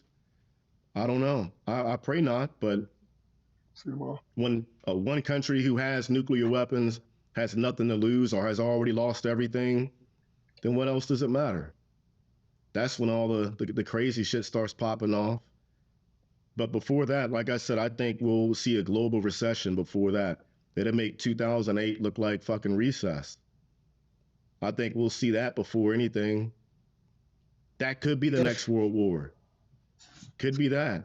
I'm going to make your country go broke, your country go broke. No one's going to have shit. Fuck the oil. I'm going to light it all on fire. I'm going to destroy my fucking, infrastructure. Just make everybody feel it. You'll start seeing war on the streets when that gas hits $20 a gallon. Absolutely. You don't have to have a world war. You'll have one here. You don't give a shit about a world war. That electricity won't even be on. You can't afford that to even turn on the news to find out there's a world war. You got to go fight your neighbor. You got to go up the street. You got to go rob a store for whatever goods they have, because bread costs $50, $20. You want a peanut butter jelly sandwich, you're going to have to go kill somebody for it. Everybody's got morals while they got money in their pocket. But as soon as the money's gone, you'll see how many morals you really have as a society. That shit goes out the window. That's one of the first things that's going to go out the window. Fuck the truth. your morals is going to go out the window. You will steal, you will lie, you will cheat, you will kill to eat, to survive. Yeah. You know, even as you're talking, I'm like, my God, this is biblical.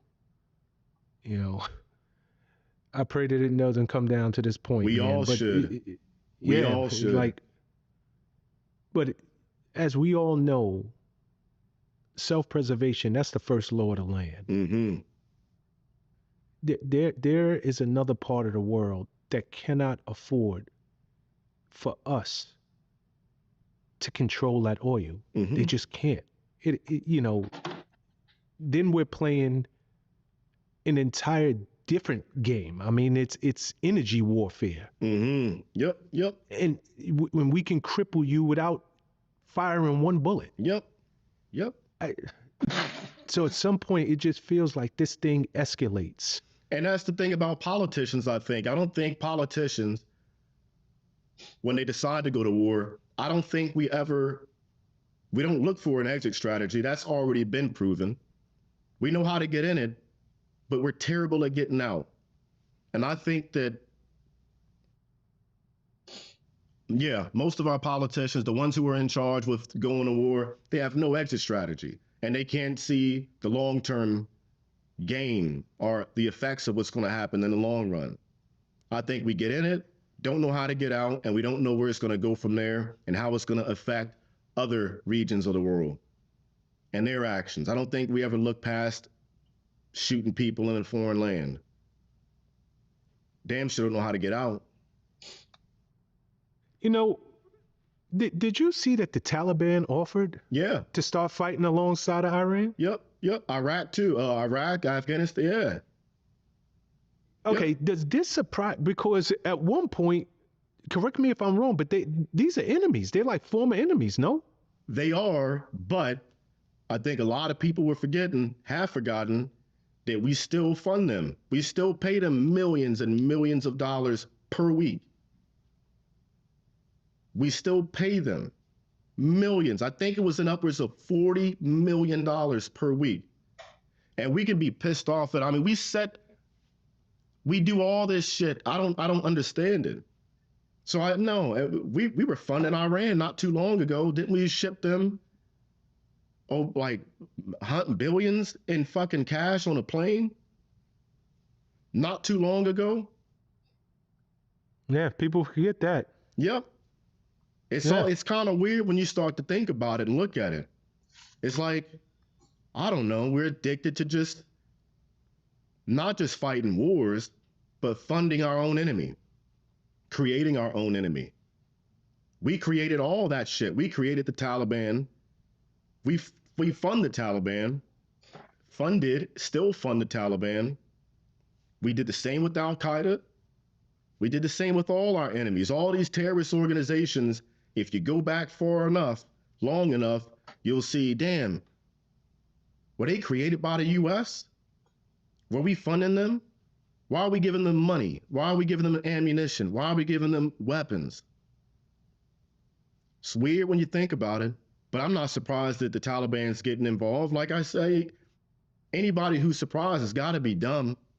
You got to have something low IQ somewhere along the line. There's something missing up there to think that, oh yeah, they're our friends now. I know these people. I was shooting them. They were shooting at me.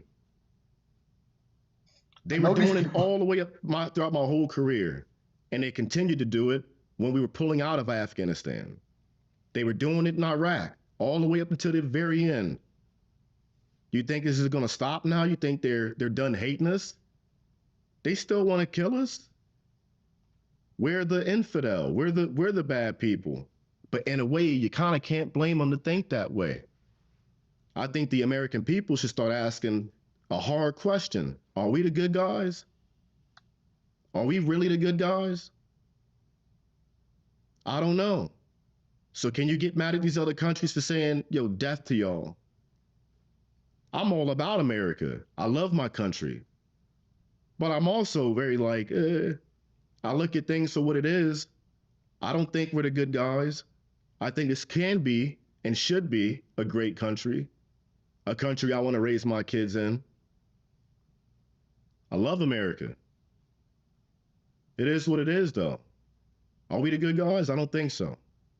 We fund a lot of these terrorist organizations, and we get surprised when they fucking hit us or try to kill us. Ain't nothing to be surprised about. Nothing. They hate us. But it's crazy that we fund them and they literally have offered to fight against us. Yep. Wow. Yep. Doesn't surprise me at all. Like I said, these are those people. We're dumb. We're stupid to be like, hey, here's some money. And yeah, go ahead and be the government. You're in charge now. I think we're the dumb ones. It goes to show we don't know shit about war. We know how to start it. But after that, we don't really know shit about it. Well, I think it's partly that, Nick, and I think that it's partly human nature. When push comes to shove, you're gonna stand by your own. Mm-hmm. You know, even if you are enemies. Mm-hmm. The bottom line is, and you see it every day. I mean, you walk through the prison system. You know, people look for who looks like them. Yep. And I need to align myself if I'm going to survive. Yeah. And maybe from the Taliban's perspective, it's like, whoa, like at the end of the day, this is getting a little bit deeper than, you know, what it appears to be on the surface. Yep. And we're all out here in the Middle East. I got to stand next to my brothers, even if yesterday they were my enemies. Hey, the enemy because we're fighting of for my something enemy bigger. is my friend. Correct. There you go. You know, and switch topics with me for a quick second, because there was a report that came out a couple of days ago, and it said that AI is now assisting in the targeting of, you know, where these bombs are being dropped. Mm-hmm. And, you know, just you as a sniper who really did rely on human intuition, how do you feel about this AI or algorithm type warfare? We're one nightmare away before we unleash a beast we can't control. I think the whole thing with AI, I mean, I listened to the guy who's like heavily involved in it, Elon Musk. He said, this is not a good idea. This is not going to end well. But hey, we're here now. The cat's out the bag. The beast has already been unleashed, unchained. I mean, AI, I guess, has its benefits, but I'll tell you what I think. I don't know. I have my own opinion about AI, and but mine comes from like a biblical standpoint. I don't think AI is, in the long run, going to be what we thought it was. I don't even think we really know what it is right now. What it truly is, I don't think we don't fully understand it. We don't fully understand it. I think that's why so many people who do understand it and so many people who are on the front lines are taking a stand and saying, look, you know, there has to be guardrails. We have to contain this thing because AI is moving at a pace that human beings just can't. You know, Admiral Cooper of the U.S. Navy, he said AI makes smarter decisions. He said they make decisions faster than the enemy can even react.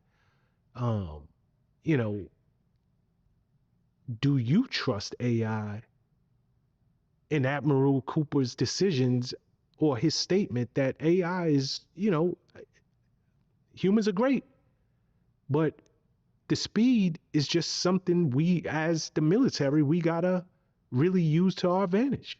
For right now, until that motherfucker is like, I'm sentient. And you know what? I don't like you. Shit goes wrong with technology all the time. All the time. I've asked, you can ask, chat, GPT, whatever the fuck. And you can ask another AI, you get different answers. And I don't know. I don't think It might make great decisions or whatnot. I don't really give a shit. I just think that we haven't fully understood what AI is at this point. It sounds good and it looks good right now, but what about tomorrow when it's like, you know what? Fuck everything. I don't like you. I don't like him. My hardware is fucked up. I didn't get my iOS update. You know? Yeah. I think, yeah, we're a nightmare away from seeing what AI can truly be capable of. And if you're not smarter than it, it's already growing at a pace that, you know, is outperforming human consciousness. What happens a year from now, 2 years from now, 3 years from now, 5 years? What happens a decade from now? I don't think AI will be a part of AI. We'll be feeding, we'll be the slave to AI. I mean, some people are already getting to that point. Some people can't make life decisions, their day-to-day tasks, without having to ask chat or asking Grok or whatever fuck AI you use. People forget to wipe their own ass. Like, hey, chat, what do I do after I get done taking the shit? Oh, fuck, I forgot. Like, you was doing that your whole life. Hey, chat, can you compose a grocery list for me? My mom was doing that on the back of a napkin at dinner. We're getting away from how to be human. We're already a slave to AI. A lot of people are already a slave. Hey, we've gotten lazy. We've gotten lazy. I think that's a terrible place to be as a human being. There is no more evolving after this. I'll tell you what's evolving: AI. AI is getting smarter. We're getting lazy. It's a bad, I don't know. I personally don't like it. I don't like AI. The people who told you, the ones who are building it told you, well, this is not good. But because we're stupid people, we're going to keep doing it. Keep building it. Keep relying on it. Ask the people who invented or created the iPhone, the iPads, and fucking tablets and shit. Ask if they let their kids use it. And say, hell no, that shit's bad for you. Fucks you up, fucks your brain up. But here you go. Here you go. So yeah, we're stupid. We don't even listen to the people who build this stuff. And they tell us flat out, this is not good. Okay, so let me present a different perspective for you. As of late March, nearly 1,500 civilians have been killed in Iran due to the U.S. in Israeli strikes. We know that that's a fact, and that number's going to go up. There was also a strike actually on a girls' school that killed literally 170 little girls. This is human error, miscoordinations. Do we trust the fact that, you know what? Humans make mistakes. And maybe had we invested a little more into AI and into electronic warfare, there will be far less casualties on the ground. Or do you still feel like, despite these intelligence failures, stuff happens, mistakes happened, and I'm just going to trust in human beings? I'm always going to put the human being first. Always. Like, I'm always going to bet on black. I'd be stupid not to bet on a human being. One, like, drones fuck up, drones crash, and a bomb's a bomb. Just because you got AI software in you, a 500-pound bomb or a 1,000-pound bomb is still a 1,000-pound bomb. AI might say, oh, I can put it right in that window. It's still going to blow up. It's still going to hurt somebody over there. It's still going to do damage over here. It's still going to kill somebody over there who didn't need to die. A bomb still is a bomb. Just because it's got AI in it, it's not like, hey, I'm going to reduce the radius of this bomb, the explosion. I'm going to control and contain this energy. No, it's just telling it where to fly. That's it. It's still going to blow up. It's still going to hit something. People are still going to die who probably didn't even need to die to begin with. I don't know. I don't. It's great for now until it's not. Mm-hmm. Mm-hmm. You know, since the last time you and I spoke, Iran, they put out a new rule that non-hostile ships that coordinate with them can actually go through the Strait of Hormuz. Mm-hmm. Do you feel like this is a soft blockade and they're kind of loosening up a little bit and willing to have talks? Or is this like a desperate attempt for them to maintain some type of relevance and show some type of strength that we still have control of the strait? Exactly. Exactly. It's to show that they still have control over the strait. And it's also to show the American people, like, hey, if y'all won, how are we still able to do this? You got to come over here and get it. We won the war, but they still control the strait. They still control and affect the price of oil. They still control all that. So who's really winning at this point? If that was the whole objective, which it was, why haven't we taken control of it yet? Why do they still have control over it? It's only to show strength. It's to show the American people, like, hey, fuck your propaganda that you're being spewed. We have control over this. That's why when you go to the gas pump, shit's sucking right now. And we're allegedly getting this shipment of boats, barrels of oil in, not affecting much. You can go in the stock market, see Brent crude oil prices going up, the price of crude oil going up. So who's really winning? We're bombing shit.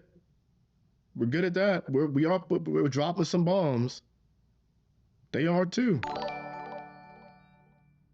You know, Nick, do you see? Appreciate all the subscribers. Do you see the U.S. starting a draft again? Is that in our near future? No, I think there'd have to be something so almost unimaginable, unthinkable for us to like go that far. But even if they did, I think the American people now are smart enough to just say, throw that shit in the fucking barbecue pit. Ain't going nowhere. I got another country you can go say, hey, go draft your people. You go over there and fight. I don't see that happening. There would have to be something so unimaginable, unthinkable with the war right now that, yeah, that's the only way that would happen. Yeah. I mean, who are you going to draft? TikTokers? Instagram models? They busy getting shit on in fucking Dubai. You're not going to have them over there fighting. No. That's the last thing I want is people like that fighting a war. I think we'd be dumb too to even try to institute that, implement a draft. But hey, according to like our politicians, the recruitment's through the roof. According to them.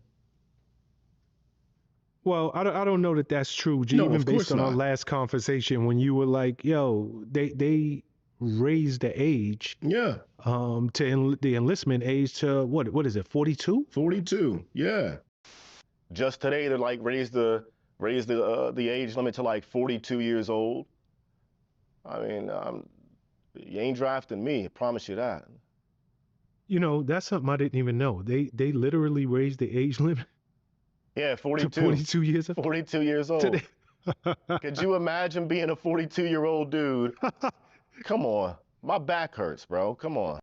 Hey, yeah, recruitment can't be going that great if you got to start hiring, recruiting grandfathers and shit. So I honestly don't think we get constantly lied to. Constantly lied to. But no, I don't see a draft. You better hope not. That means something really, really fucked up is going on. That means we highly underestimated our adversary. That's what that would mean. And they are fucking us up. Like they're dropping us by the thousands. We don't have enough Marines for this. We don't have enough paratroopers for this. They are fucking us up. That's the only way. Or if other world powers decided to get involved and put their boots on the ground, and then it's a crazy ass war in the Middle East, Armageddon style, then yeah, that's like the only way I could see a draft. But like I said, who's going? You can't force me to do anything. You can't force me to go fight a war. I know how to act retarded if I have to. I'll start drooling from my mouth. I mean, look, Nick, you weren't always in this place. No. So I have to believe that there are millions who are in the same place that you were as that young man getting out of high school and seeing what's going on in the world and like, look, I got to go defend my country. Defend it from what, though? Defend it from what? Well, what if somebody had told you that at 19 years old, 18 years old? That's a good question. We're talking to a very, very evolved Nicholas Irving right now. Yeah. Well, that's what I'm trying to help out the younger generation of don't make my mistake. So let me ask you that. Had somebody been as brutally honest with you as you are with our audience week over week, would it have made one difference to you? No. Because why not? That's all I had at the time. That's what I believed. That's all I had at the time. I believed that the Army, the military that's all I had. I didn't have school. It was that or no bullshit. Like I was going to start selling drugs and like, yeah. If it wasn't for the Army, I damn sure I was not thinking about school. Like I was going to start selling crack. That's just is what it is. Or robbing people who was selling. That was my game plan. If I had to go back, that was my game plan. Because I didn't want to get a 9-to-5. I had one job prior to the Army.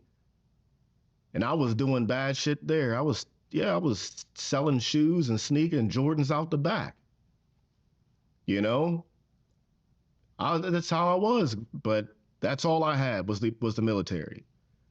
But I was also like during 9/11, and I truly believed, the World Trade Centers, they fell, and innocent lives were lost, and terrorists were taking over America. I got to go defend it. I really believed that at this time, but we're not under attack right now. What are we doing? And like I said, they're telling you flat out, this isn't about freedom. This isn't so you're not speaking a different language bullshit. This is about oil. That's it. But I don't know what would have changed my mind. I don't think I could have even changed my mind back then because it's literally all I had. But looking back at it, probably just should have sold fucking drugs. No, I'm playing. No, don't do that. But you got to understand something, Nick. You are a grown, married man who has been, you've led 5 lives. You have led a life that most people will never get a glimpse at. So you being on the other side of that, of course you can see the world for what it is. And because I've been there and I've spilled blood for this country, I'm qualified to talk the way that I talk. But there's another kid out there that feels like my only out is the military. And although Nicholas Irving can sit here and say, I see this clear as day. This is about the world's minerals. It's about energy. It's about oil. I see it for what it is. The lie that's being sold is it's about our protection and it's about our freedom. Yep. And it's about the bad guy not having access to a weapon of mass destruction that can wipe out our way of life. So, whereas I truly do believe, I do, in all my heart believe, and that's why I love sitting with you, that you're living your purpose now, and you're saving more people with your words than you have ever saved with those bullets. I agree. I hope you're really just not going to be able to save everybody. That's all I'm saying. I know. I wish I could, but I mean, if you're going to join the military, be a fucking desk clerk. work in the mail room or some shit. You know, you're still gonna get paid the same. You'll probably get promoted faster than a warfighter. Go sort some mail. You get off work earlier. You're still gonna make the same paycheck, and you don't gotta do all them fucking push-ups and shit. Get a cush job. Join the Air Force. Sorry, Air Force, but get a cush job. Like they hand out makeup in the Air Force. You know what I mean? Like in the Army, we got to go get our head shaved and all this shit. They get their eyebrows done when basically. I mean, it's pretty damn cush. It's pretty. Is that cush. a joke? Yeah, but not really. I'm gonna roll with that. Nah. Yeah, it's a joke. But I'm just saying, it's a really cush career. Like, there's only one tough unit, I think, in the Air Force. That's the PJs. But nah, like, in general, the Air Force, like, I'm pretty sure it's mandatory pedicure, manicure Friday. I'm like almost 100% sure on that. I'm telling you, they get the cuticles done for PT. Like, it's real cush. I be seeing dudes get they put lotion on their legs and shit. I mean, Yo, Nick, you come on, man. This is unnecessary. This is unnecessary. You getting haters. Everybody loves Nick Irving. No. Right? What you're doing right now, you're gonna have a whole freaking unit of people like, yo, we used to love Nick yesterday. Hey, listen, but prove me. Hey, you can't. Hey, if you're in the Air Force, you know damn well it's cush, and y'all ride motherfucking stationary bikes and shit for PT. Like, I'm fact on that. If I was in the Air Force, I wouldn't get mad at that. I'm like, yo, he's right. That's why I joined the fucking Air Force, because I don't want to hurt my body. I want to feel good about myself. Hell yeah. And that's like where all like the Instagram models go and shit. All the failed ones, at least. Okay, let me get you out of this part of the conversation. I might need my cuticles done. I'm not 42 yet. I might need, hey. So you might go re-enlist? No, never that. You still got time?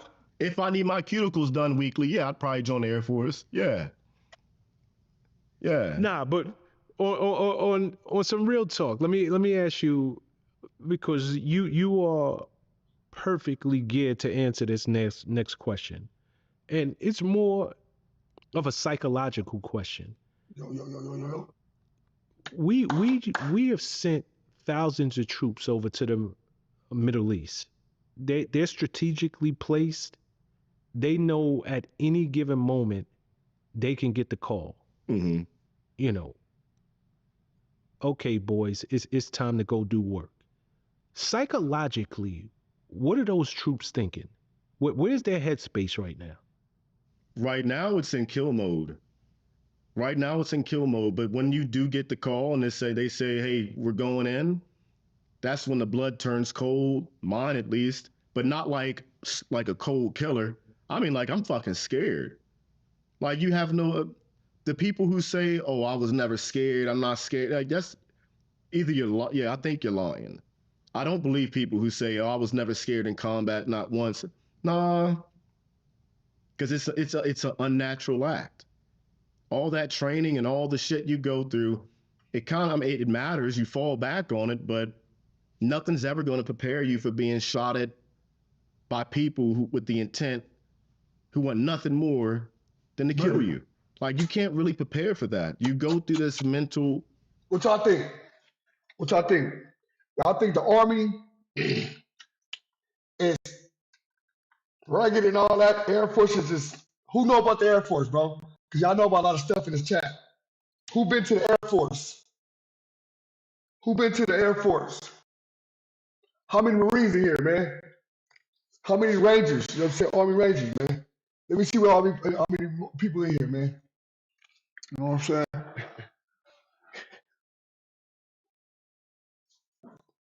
Fight for the babies. Facts.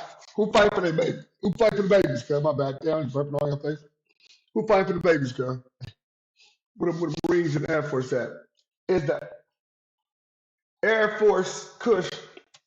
I might enlist. I ain't think it enlist. Roller coaster ride. You call your mom, your dad. Camera, stop.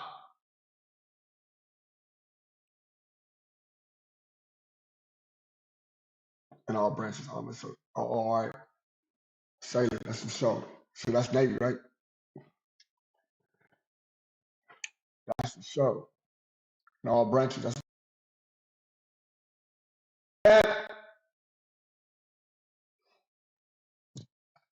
fuck it. I got you, champ. I wasn't talk shit. Respectfully. Your loved one, your significant other, whatever. You're scared. You're scared. You can be a killer all you want, but you don't find out who you truly are until them bullets start flying, and you got to put your sights on another human being, breathing person, and pull the trigger. That sounded crazy. Then I never heard of that, bro. I was in Huster Force, 60th branch. Shout out to Huster Force, 60th branch. Till that moment, hell yeah, I was terrified. Every deployment, all 6 of them.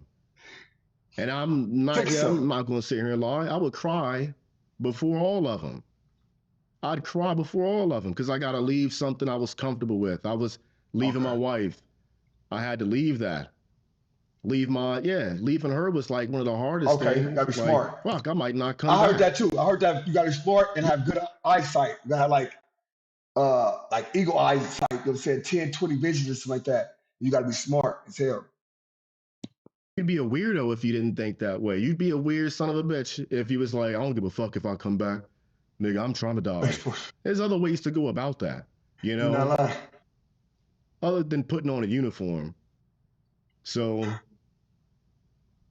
right now, they're probably in that moment of like, yeah, I'm ready for this. And if you don't mind, just go backwards for 1 second. Yeah. You said they're in kill mode. What does that mean exactly to you? You're prepared to kill. You're prepared to kill in your mind. Okay, being prepared to kill is one thing. Yeah. But are they looking forward to it? Is there so much adrenaline that I can't wait for, like? You know. You said what? Listen, this was part 1. This is job 3 hours ago for Vlad. I'm playing this again. Nah, it's another one I played. I played the last one I played. This is the last one. I think I played this last over here. You see, you come here and fuck it up till I'm playing the same one again. It's clickbait. Say no clickbait. This is him. The fuck? Out of here. Vlad TV. Bye, y'all. Membership. All right.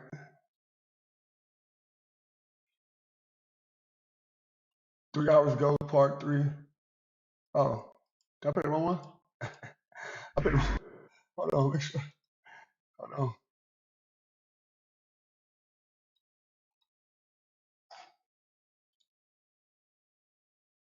This was 6 days ago. That's not this one. This is a new one too, though. I played this one. Did it's not all happen. Different one, bro. It turned out to be a bad game plan. It's all different. America's always, all different, bro. For wanting to start like a regime change or have an uprising. And come on, just go back with. So this part, I said part 1. This 3 hours ago just dropped, bro. Stop it. It's new. Stop, bro. For 1 second. Yeah. You said they're in kill mode. What does that mean exactly to you? You're prepared to kill. You're prepared to kill in your mind. Okay, being prepared to kill is one thing. Yeah. But are they looking forward to it? Is there so much adrenaline that I can't wait for, like? You know what? You just go ahead. Yes, 100%, 100%. Everybody I deployed with was. That's why you join the job. You don't get in a job like that because you don't want to kill people. You join a job and get into a job like that because you want to. You're doing yourself and your brothers in arms a disservice by not wanting to kill people. As fucked up as that sounds, and it does sound really fucked up. Thankfully, I'm out that mindset, but yeah. Psychopaths. You gotta be. There's really nothing much that separates us from the actual clinical definition of a psychopath. We all are. You have to be to get into a job like that because you want to kill people. And those Marines and the paratroopers who are over there right now gearing up, prepping to go, I guarantee it, they're sitting around the round table being like, I can't wait to fucking shoot someone. I can't fucking wait to shoot someone. As fucked up as that sounds, you gotta be in that mindset. You gotta want to do it. Otherwise, what are you there for? To enjoy the scenery? And it goes from that mindset to instantly fear when you get the call. Oh yeah, well, right before the helicopter puts wheels on the ground, right before you gotta jump out that plane into a foreign land at night, pitch black. Fuck yeah, you are terrified. I was always terrified of jumping out of planes. Shit, I'm scared of heights, but that shit scared the fuck out of me. But being overseas and that helicopter ramp comes down, or you're sitting on the edge with your legs hanging out, flying, I don't know, 80, 100 miles an hour in a Black Hawk or a Little Bird, map of the earth, low as fuck, right above power lines. Hell yeah, terrified. I've had to fast rope out of fucking Black Hawk helicopters on rooftops in Iraq. RPGs fucking go. Yeah, you are terrified. Terrified. You don't know when that lucky BB, that lucky bullet's gonna knock that helicopter out the sky. Fucking terrified. Okay, I asked you last week, did you ever serve with somebody, once those bullets start flying, they shut down? And you told me that story. Let me ask you the opposite question. Because you're saying, hey, you're terrified. But did you ever serve with anybody who wasn't terrified? Like literally when the bullets start flying, they felt like, yo, I'm home. This is exactly what I was born for. Yeah. This moment. Yeah, there was one guy, my first deployment. I'll never forget. A helicopter went down. A Little Bird hit the power line. We had to go rescue the pilots and shit. Crazy fucking firefight. Howitzer rounds are coming out the sky, bombing, blowing shit up. Tracers are going off. People are coming through tall ass grass, and we're laying some shit down. And my sergeant major, he stood up. He was walking around like shit wasn't phasing him. And he's like, Ranger. I looked at him. I was like, what the fuck's wrong with this guy? Tracers are going. It's weird. He's a tough dude. Tough dude. He used to fucking do 12-mile road marches barefoot for the fun of it. Dude was as Ranger as you could get. Loved war. Like, loved it. That was home for him. There's only one person I could say that I think they honestly was like, yo, I love this shit like that. And that was my Sergeant Major. That's like the only person I could say. Sergeant Major Merritt. Shout out. What, white guy or black guy? I was the only black guy in fucking 3rd Ranger Battalion. No, there was like a few of us. I was the only black guy. No, we had a black first sergeant. We had a black team leader. Man, it was like 10 of us probably. It wasn't many. And like a couple of them dudes was mixed, so, but they was still black though. But he was definitely a white guy. Yeah. Is he alive or dead? He's probably still alive somewhere. Hold on, he made it home? Oh yeah. He was a savage. He's a savage. If you saw him, you would have had no idea he was as savage as he was. Didn't look like it. Describe him for us. He's short like man, I ain't gonna roast my homie like that. No, I can't do that. He just didn't look like he could run 20-something miles and not get tired. He didn't look like he would shoot a motherfucker in the face and like smell that shit. You know, it was a savage. He's about like fucking, he's not that tall. He wasn't that, he was, maybe like, I don't know, 5'4", 5'4" maybe.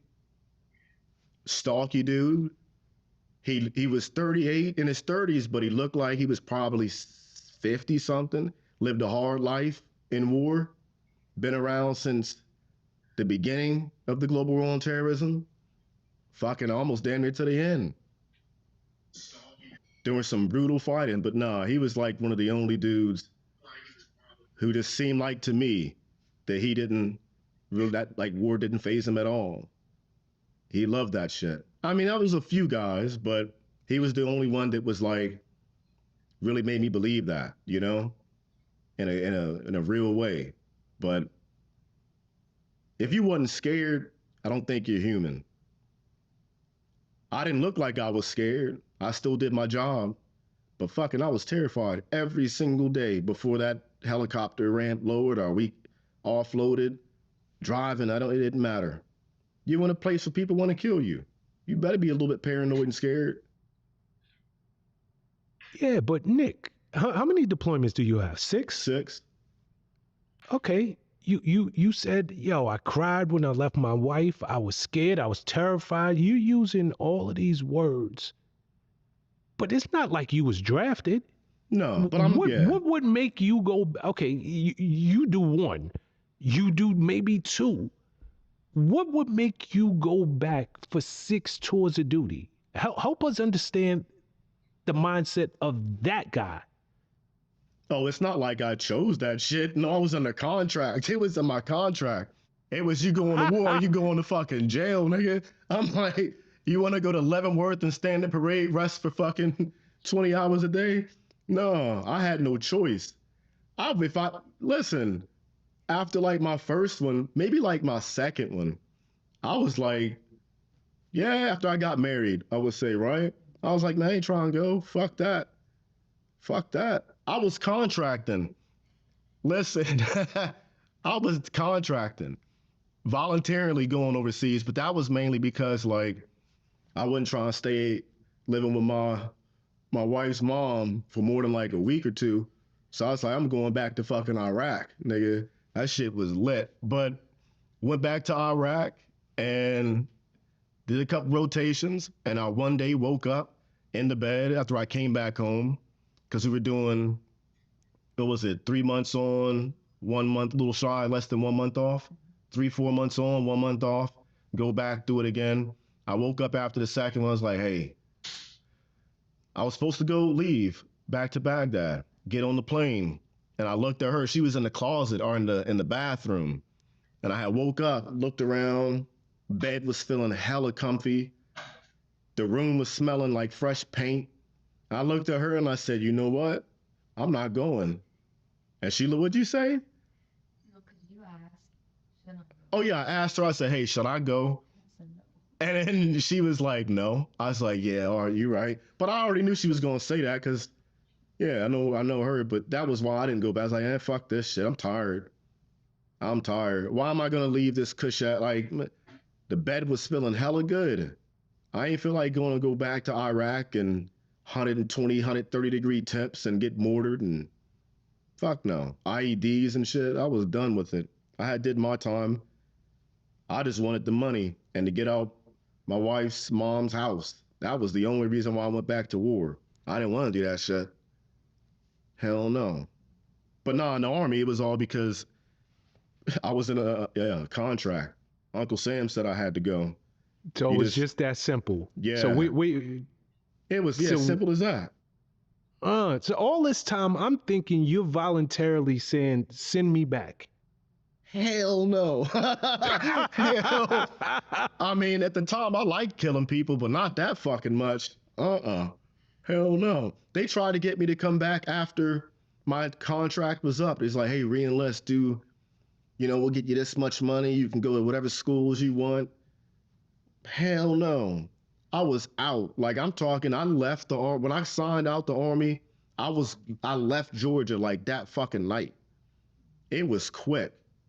It was quick. Hell no. I was done. I mean, like I said, I had no issue shooting people. Kind of enjoyed it on a few times and a few occasions when I was back in my sick mind, my young mind, but I didn't like it that much. Nigga, I was done like after the second one. The first one was fun. Yeah, I finally for me, it was more so just getting it out my system. But after the second one, it was like, yo, this shit's getting real, I'm good, bro. But yeah, Uncle Sam kept saying every 6 months we had to deploy. No, every 6 months we would leave for 3 months, 4 months, but every 6 months we would deploy overseas. And that's like in the contract. So yeah, like I said, I ain't like it that much though. I wasn't that addicted. Damn. I'm a fat And every body. time you go, I'm a fat What'd you say? back by nature. I'm a big back at heart. Like I'm trying to sit at home and play Call of Duty. I just got a family. I got work to do, you know? But yeah, I'm not trying to get shot at. Fuck no. It's way funner. It's easier, much more fun and enjoyable on Call of Duty and like Xbox and PlayStation. I like that shit. But in real life, nah, I'm a bitch now, bro. I ain't trying to get shot at no more. Nah. Okay, got a couple more questions before I let you get up out of here. Obviously, there are boots on the ground. We know that. There's a very good chance. True be told, Nick, it wouldn't surprise me if the next time that you and I sit, Yep. you know, we're at full scale on ground war. It wouldn't surprise me. You talked about urban warfare. And if we march on into Tehran, I mean, that's a city of like 8 million people. Grave mistake. Okay, for one, attack that question why you say it's a grave mistake. But two, you were a sniper. What does a sniper's job look like in a city of 8 million people? Ooh, very hard. But yeah, I say grave mistake because like urban warfare just sucks. You're looking to get, there's going to be a lot of dead people. And 13 is not going to be, you can get that number out your head. If we go boots on the ground in the city, you can get the number 13 out your head as far as rest their souls, troops being killed. It's going to be a lot more than that. A lot more than 13. Heavily populated, very dense. And like I said, everybody hates you. You're an invader. You can only expect them to fight. Why wouldn't they? Why wouldn't they? If you killed their daughters and their sons dropping bombs, you think they're going to be like, oh, the Americans are here. I'm just going to chill and sit this one out. They got a rage that most of us can't even comprehend. They got an anger that we can't comprehend. You better, I mean, yeah, you'd be dumb not to think that there won't be damn near everybody in that population wanting to shoot something, wanting to kill somebody. You killed the religious leader. We killed fucking their children. We killed a lot of shit, blew up their infrastructure. Niggas can't get on Instagram. Yeah, we pissing off motherfuckers who can't get on Instagram. Everybody's pissed off. Take away electricity, they gonna come out shooting. Urban warfare sucks. Every window, every building, every rooftop, shit you can't see. The trash on the ground is a bomb. Everything's a threat. And it is. A lot of bad shit happens in urban warfare. Like it never goes as planned. It never goes as planned. Plans fucking go out the window quick in urban warfare. And for a sniper, I mean, for me it'd be fun back then. Like it's easier to blend in, easier like to hide, way easier to hide. But I mean, yeah, you probably get a lot of killing. Yeah, you do a lot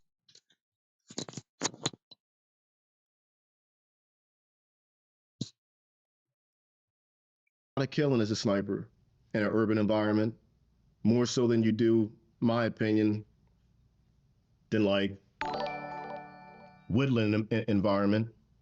But makes the job a little bit tougher. But the engagements are a lot closer than shooting in a mountainous environment.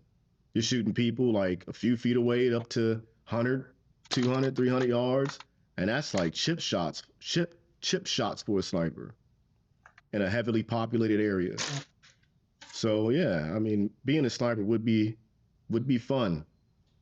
I'm gonna be a little jealous, maybe my younger self might be, just the amount of action that they have the potential of seeing.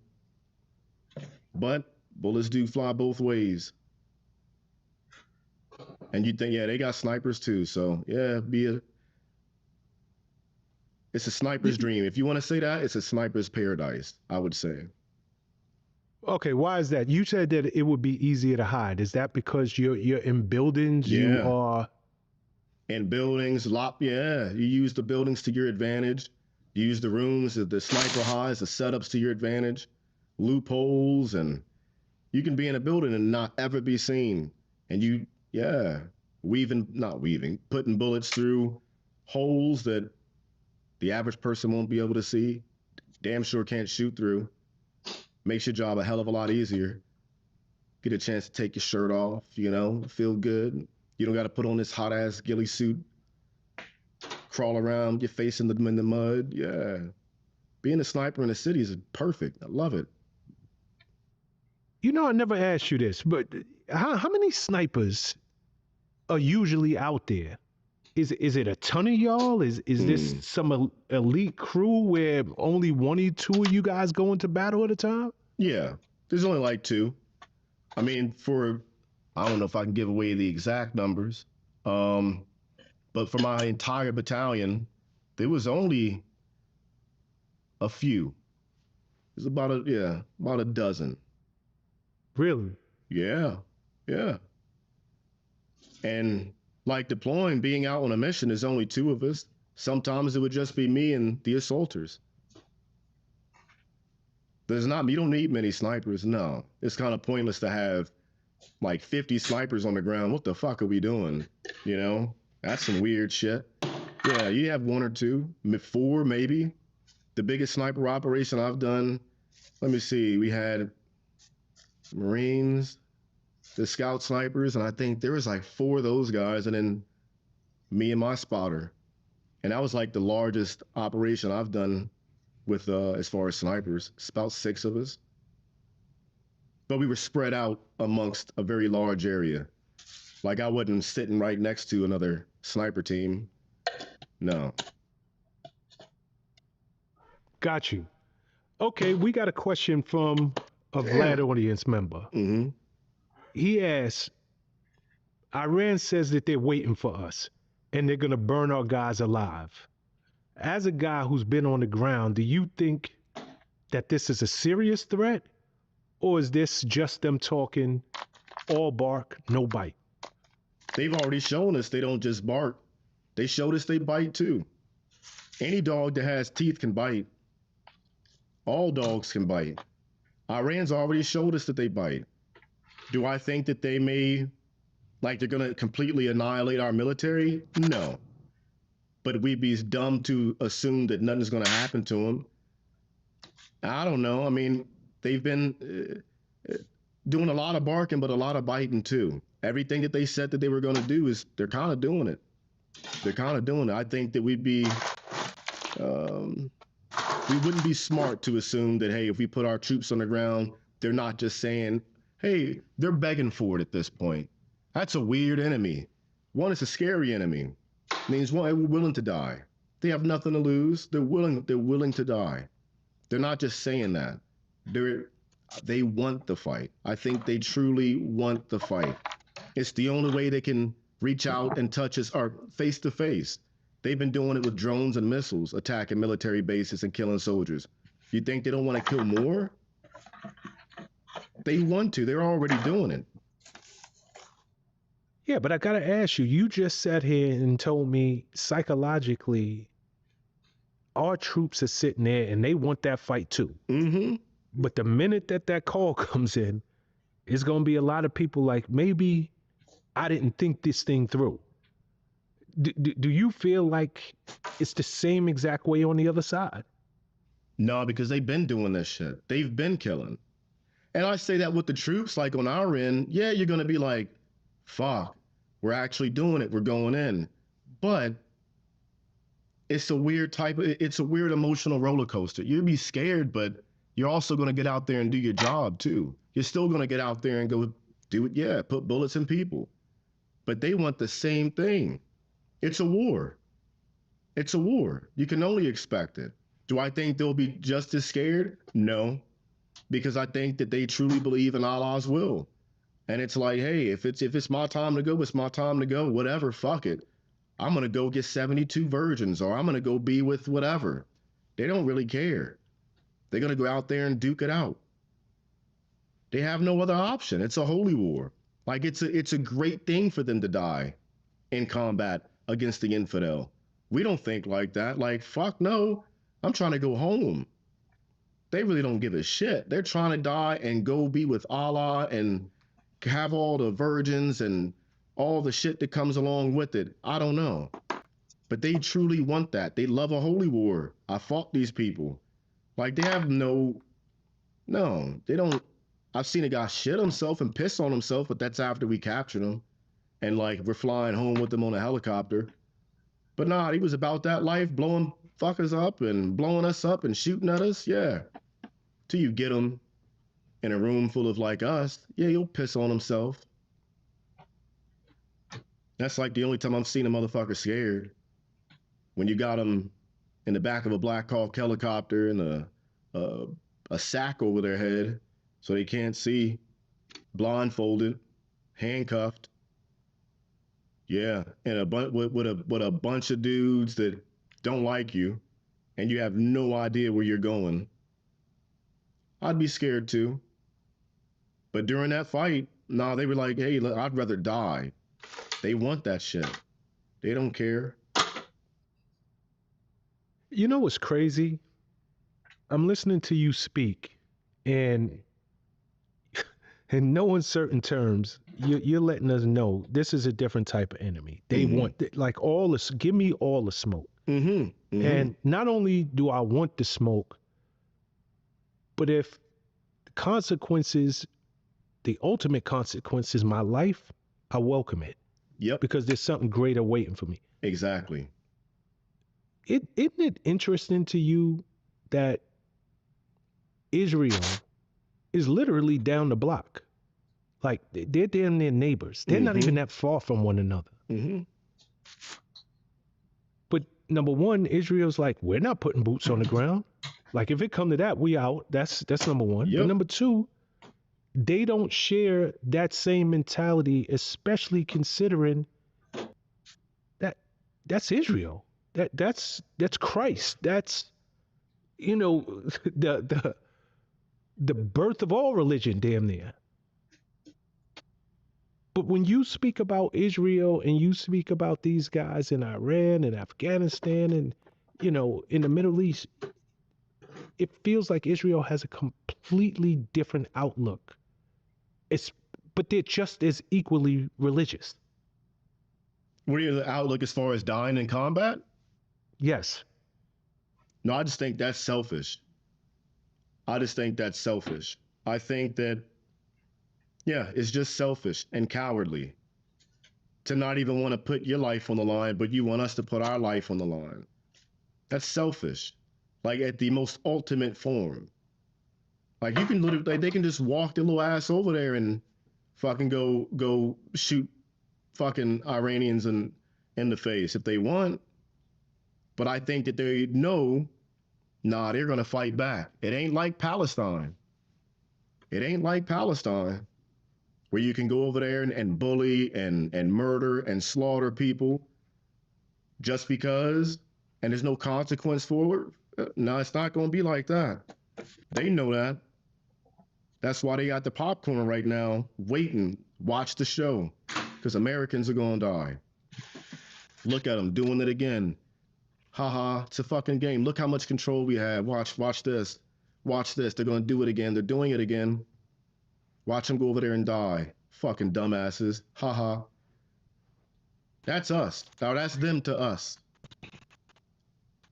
They don't have that same mentality. Because I don't think that, I don't know. I think that what they practice, maybe not what we think it is. I think that when a religion calls for whatever they're doing, is it really a spiritual religious practice that you should be practicing, or one that I should agree with you on? I don't think so. I mean, but hey, if they're the chosen ones, I guess. But I also know when that state was created, and it's way after the Bible was written. It was like 1948. Mm-hmm. So, Yeah. which Israel are we talking about? The biblical one or the one Rockefeller, the Rothschilds made up? Yeah, you going deep, Nick. I know, maybe too Pause. deep. Pause. Yeah, you put a pause. But we're in it right here, kid. You know, it's a war I It's a wish we stupid weren't war. involved in. It's Yeah, I really wish we weren't involved in this mess, man. I do. I pray to God that I'm wrong personally, and there won't be any boots on the ground. But everything in me feels like, by the next time we speak, we're gonna be talking. Here we go. A lot of innocent lives lost that just didn't have to be. But Save your money. yeah, right. Save your money. All right, my brother, as I tell you always, it's my pleasure. It's the audience pleasure, clearly. Again, man, I think what you're doing is wonderful. You are living your purpose. Keep doing it. I love you, and I'll see you next week. Always. Thank you, brother. My brother.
Damn, man. I done fucking lost my ID, bro.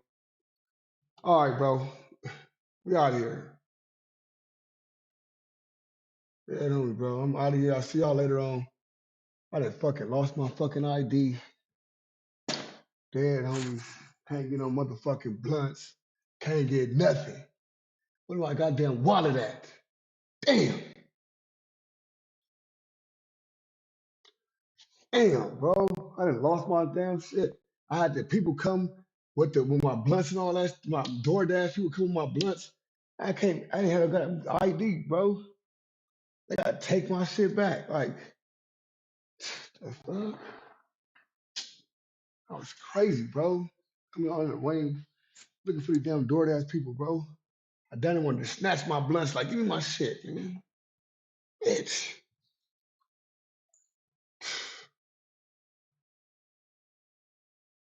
You know what I'm saying? Straight up. That's why I was thinking that the 30 clothes or something. That's why I went back there and checked my. Cause I remember taking. That shit gay, cuz. I hate that shit, bro. They can't even smoke, man. I was like, they trying to smoke. Dang. It's all right, man. I'm gonna figure it out. I gotta sit down and remember, cause I remember placing it down somewhere, so I placed it somewhere. But salute to everybody in the room. I appreciate everybody being here. Appreciate everybody staying on. I'm saying straight up. We're gonna get some more of this Vlad stuff in. We'll get some more all this type of stuff in. So I make sure I tap in, bro. Tap in, tap in, tap in, man. Hopefully I find this thing. I'll let y'all know tomorrow if I found it or not. Man, homies, fuck, man. I couldn't even, man, cuz. It's over with, bro. I'm sick. Fuck. I ain't some fucking weed. I ain't, man, cuz. No blunts. Got trees. Where the fuck I put my ID at, bro? Fuck. Salute to everybody, though, man. Salute to all y'all, man. Trying to. Salute to everybody in the room. Everybody, I'm gonna try to check my pockets and stuff. I'm trying to figure this out, man. Good night to all y'all. You know what I'm saying? All my Discord people, we in Discord, man. Y'all gotta help me find my ID, man. Shalom.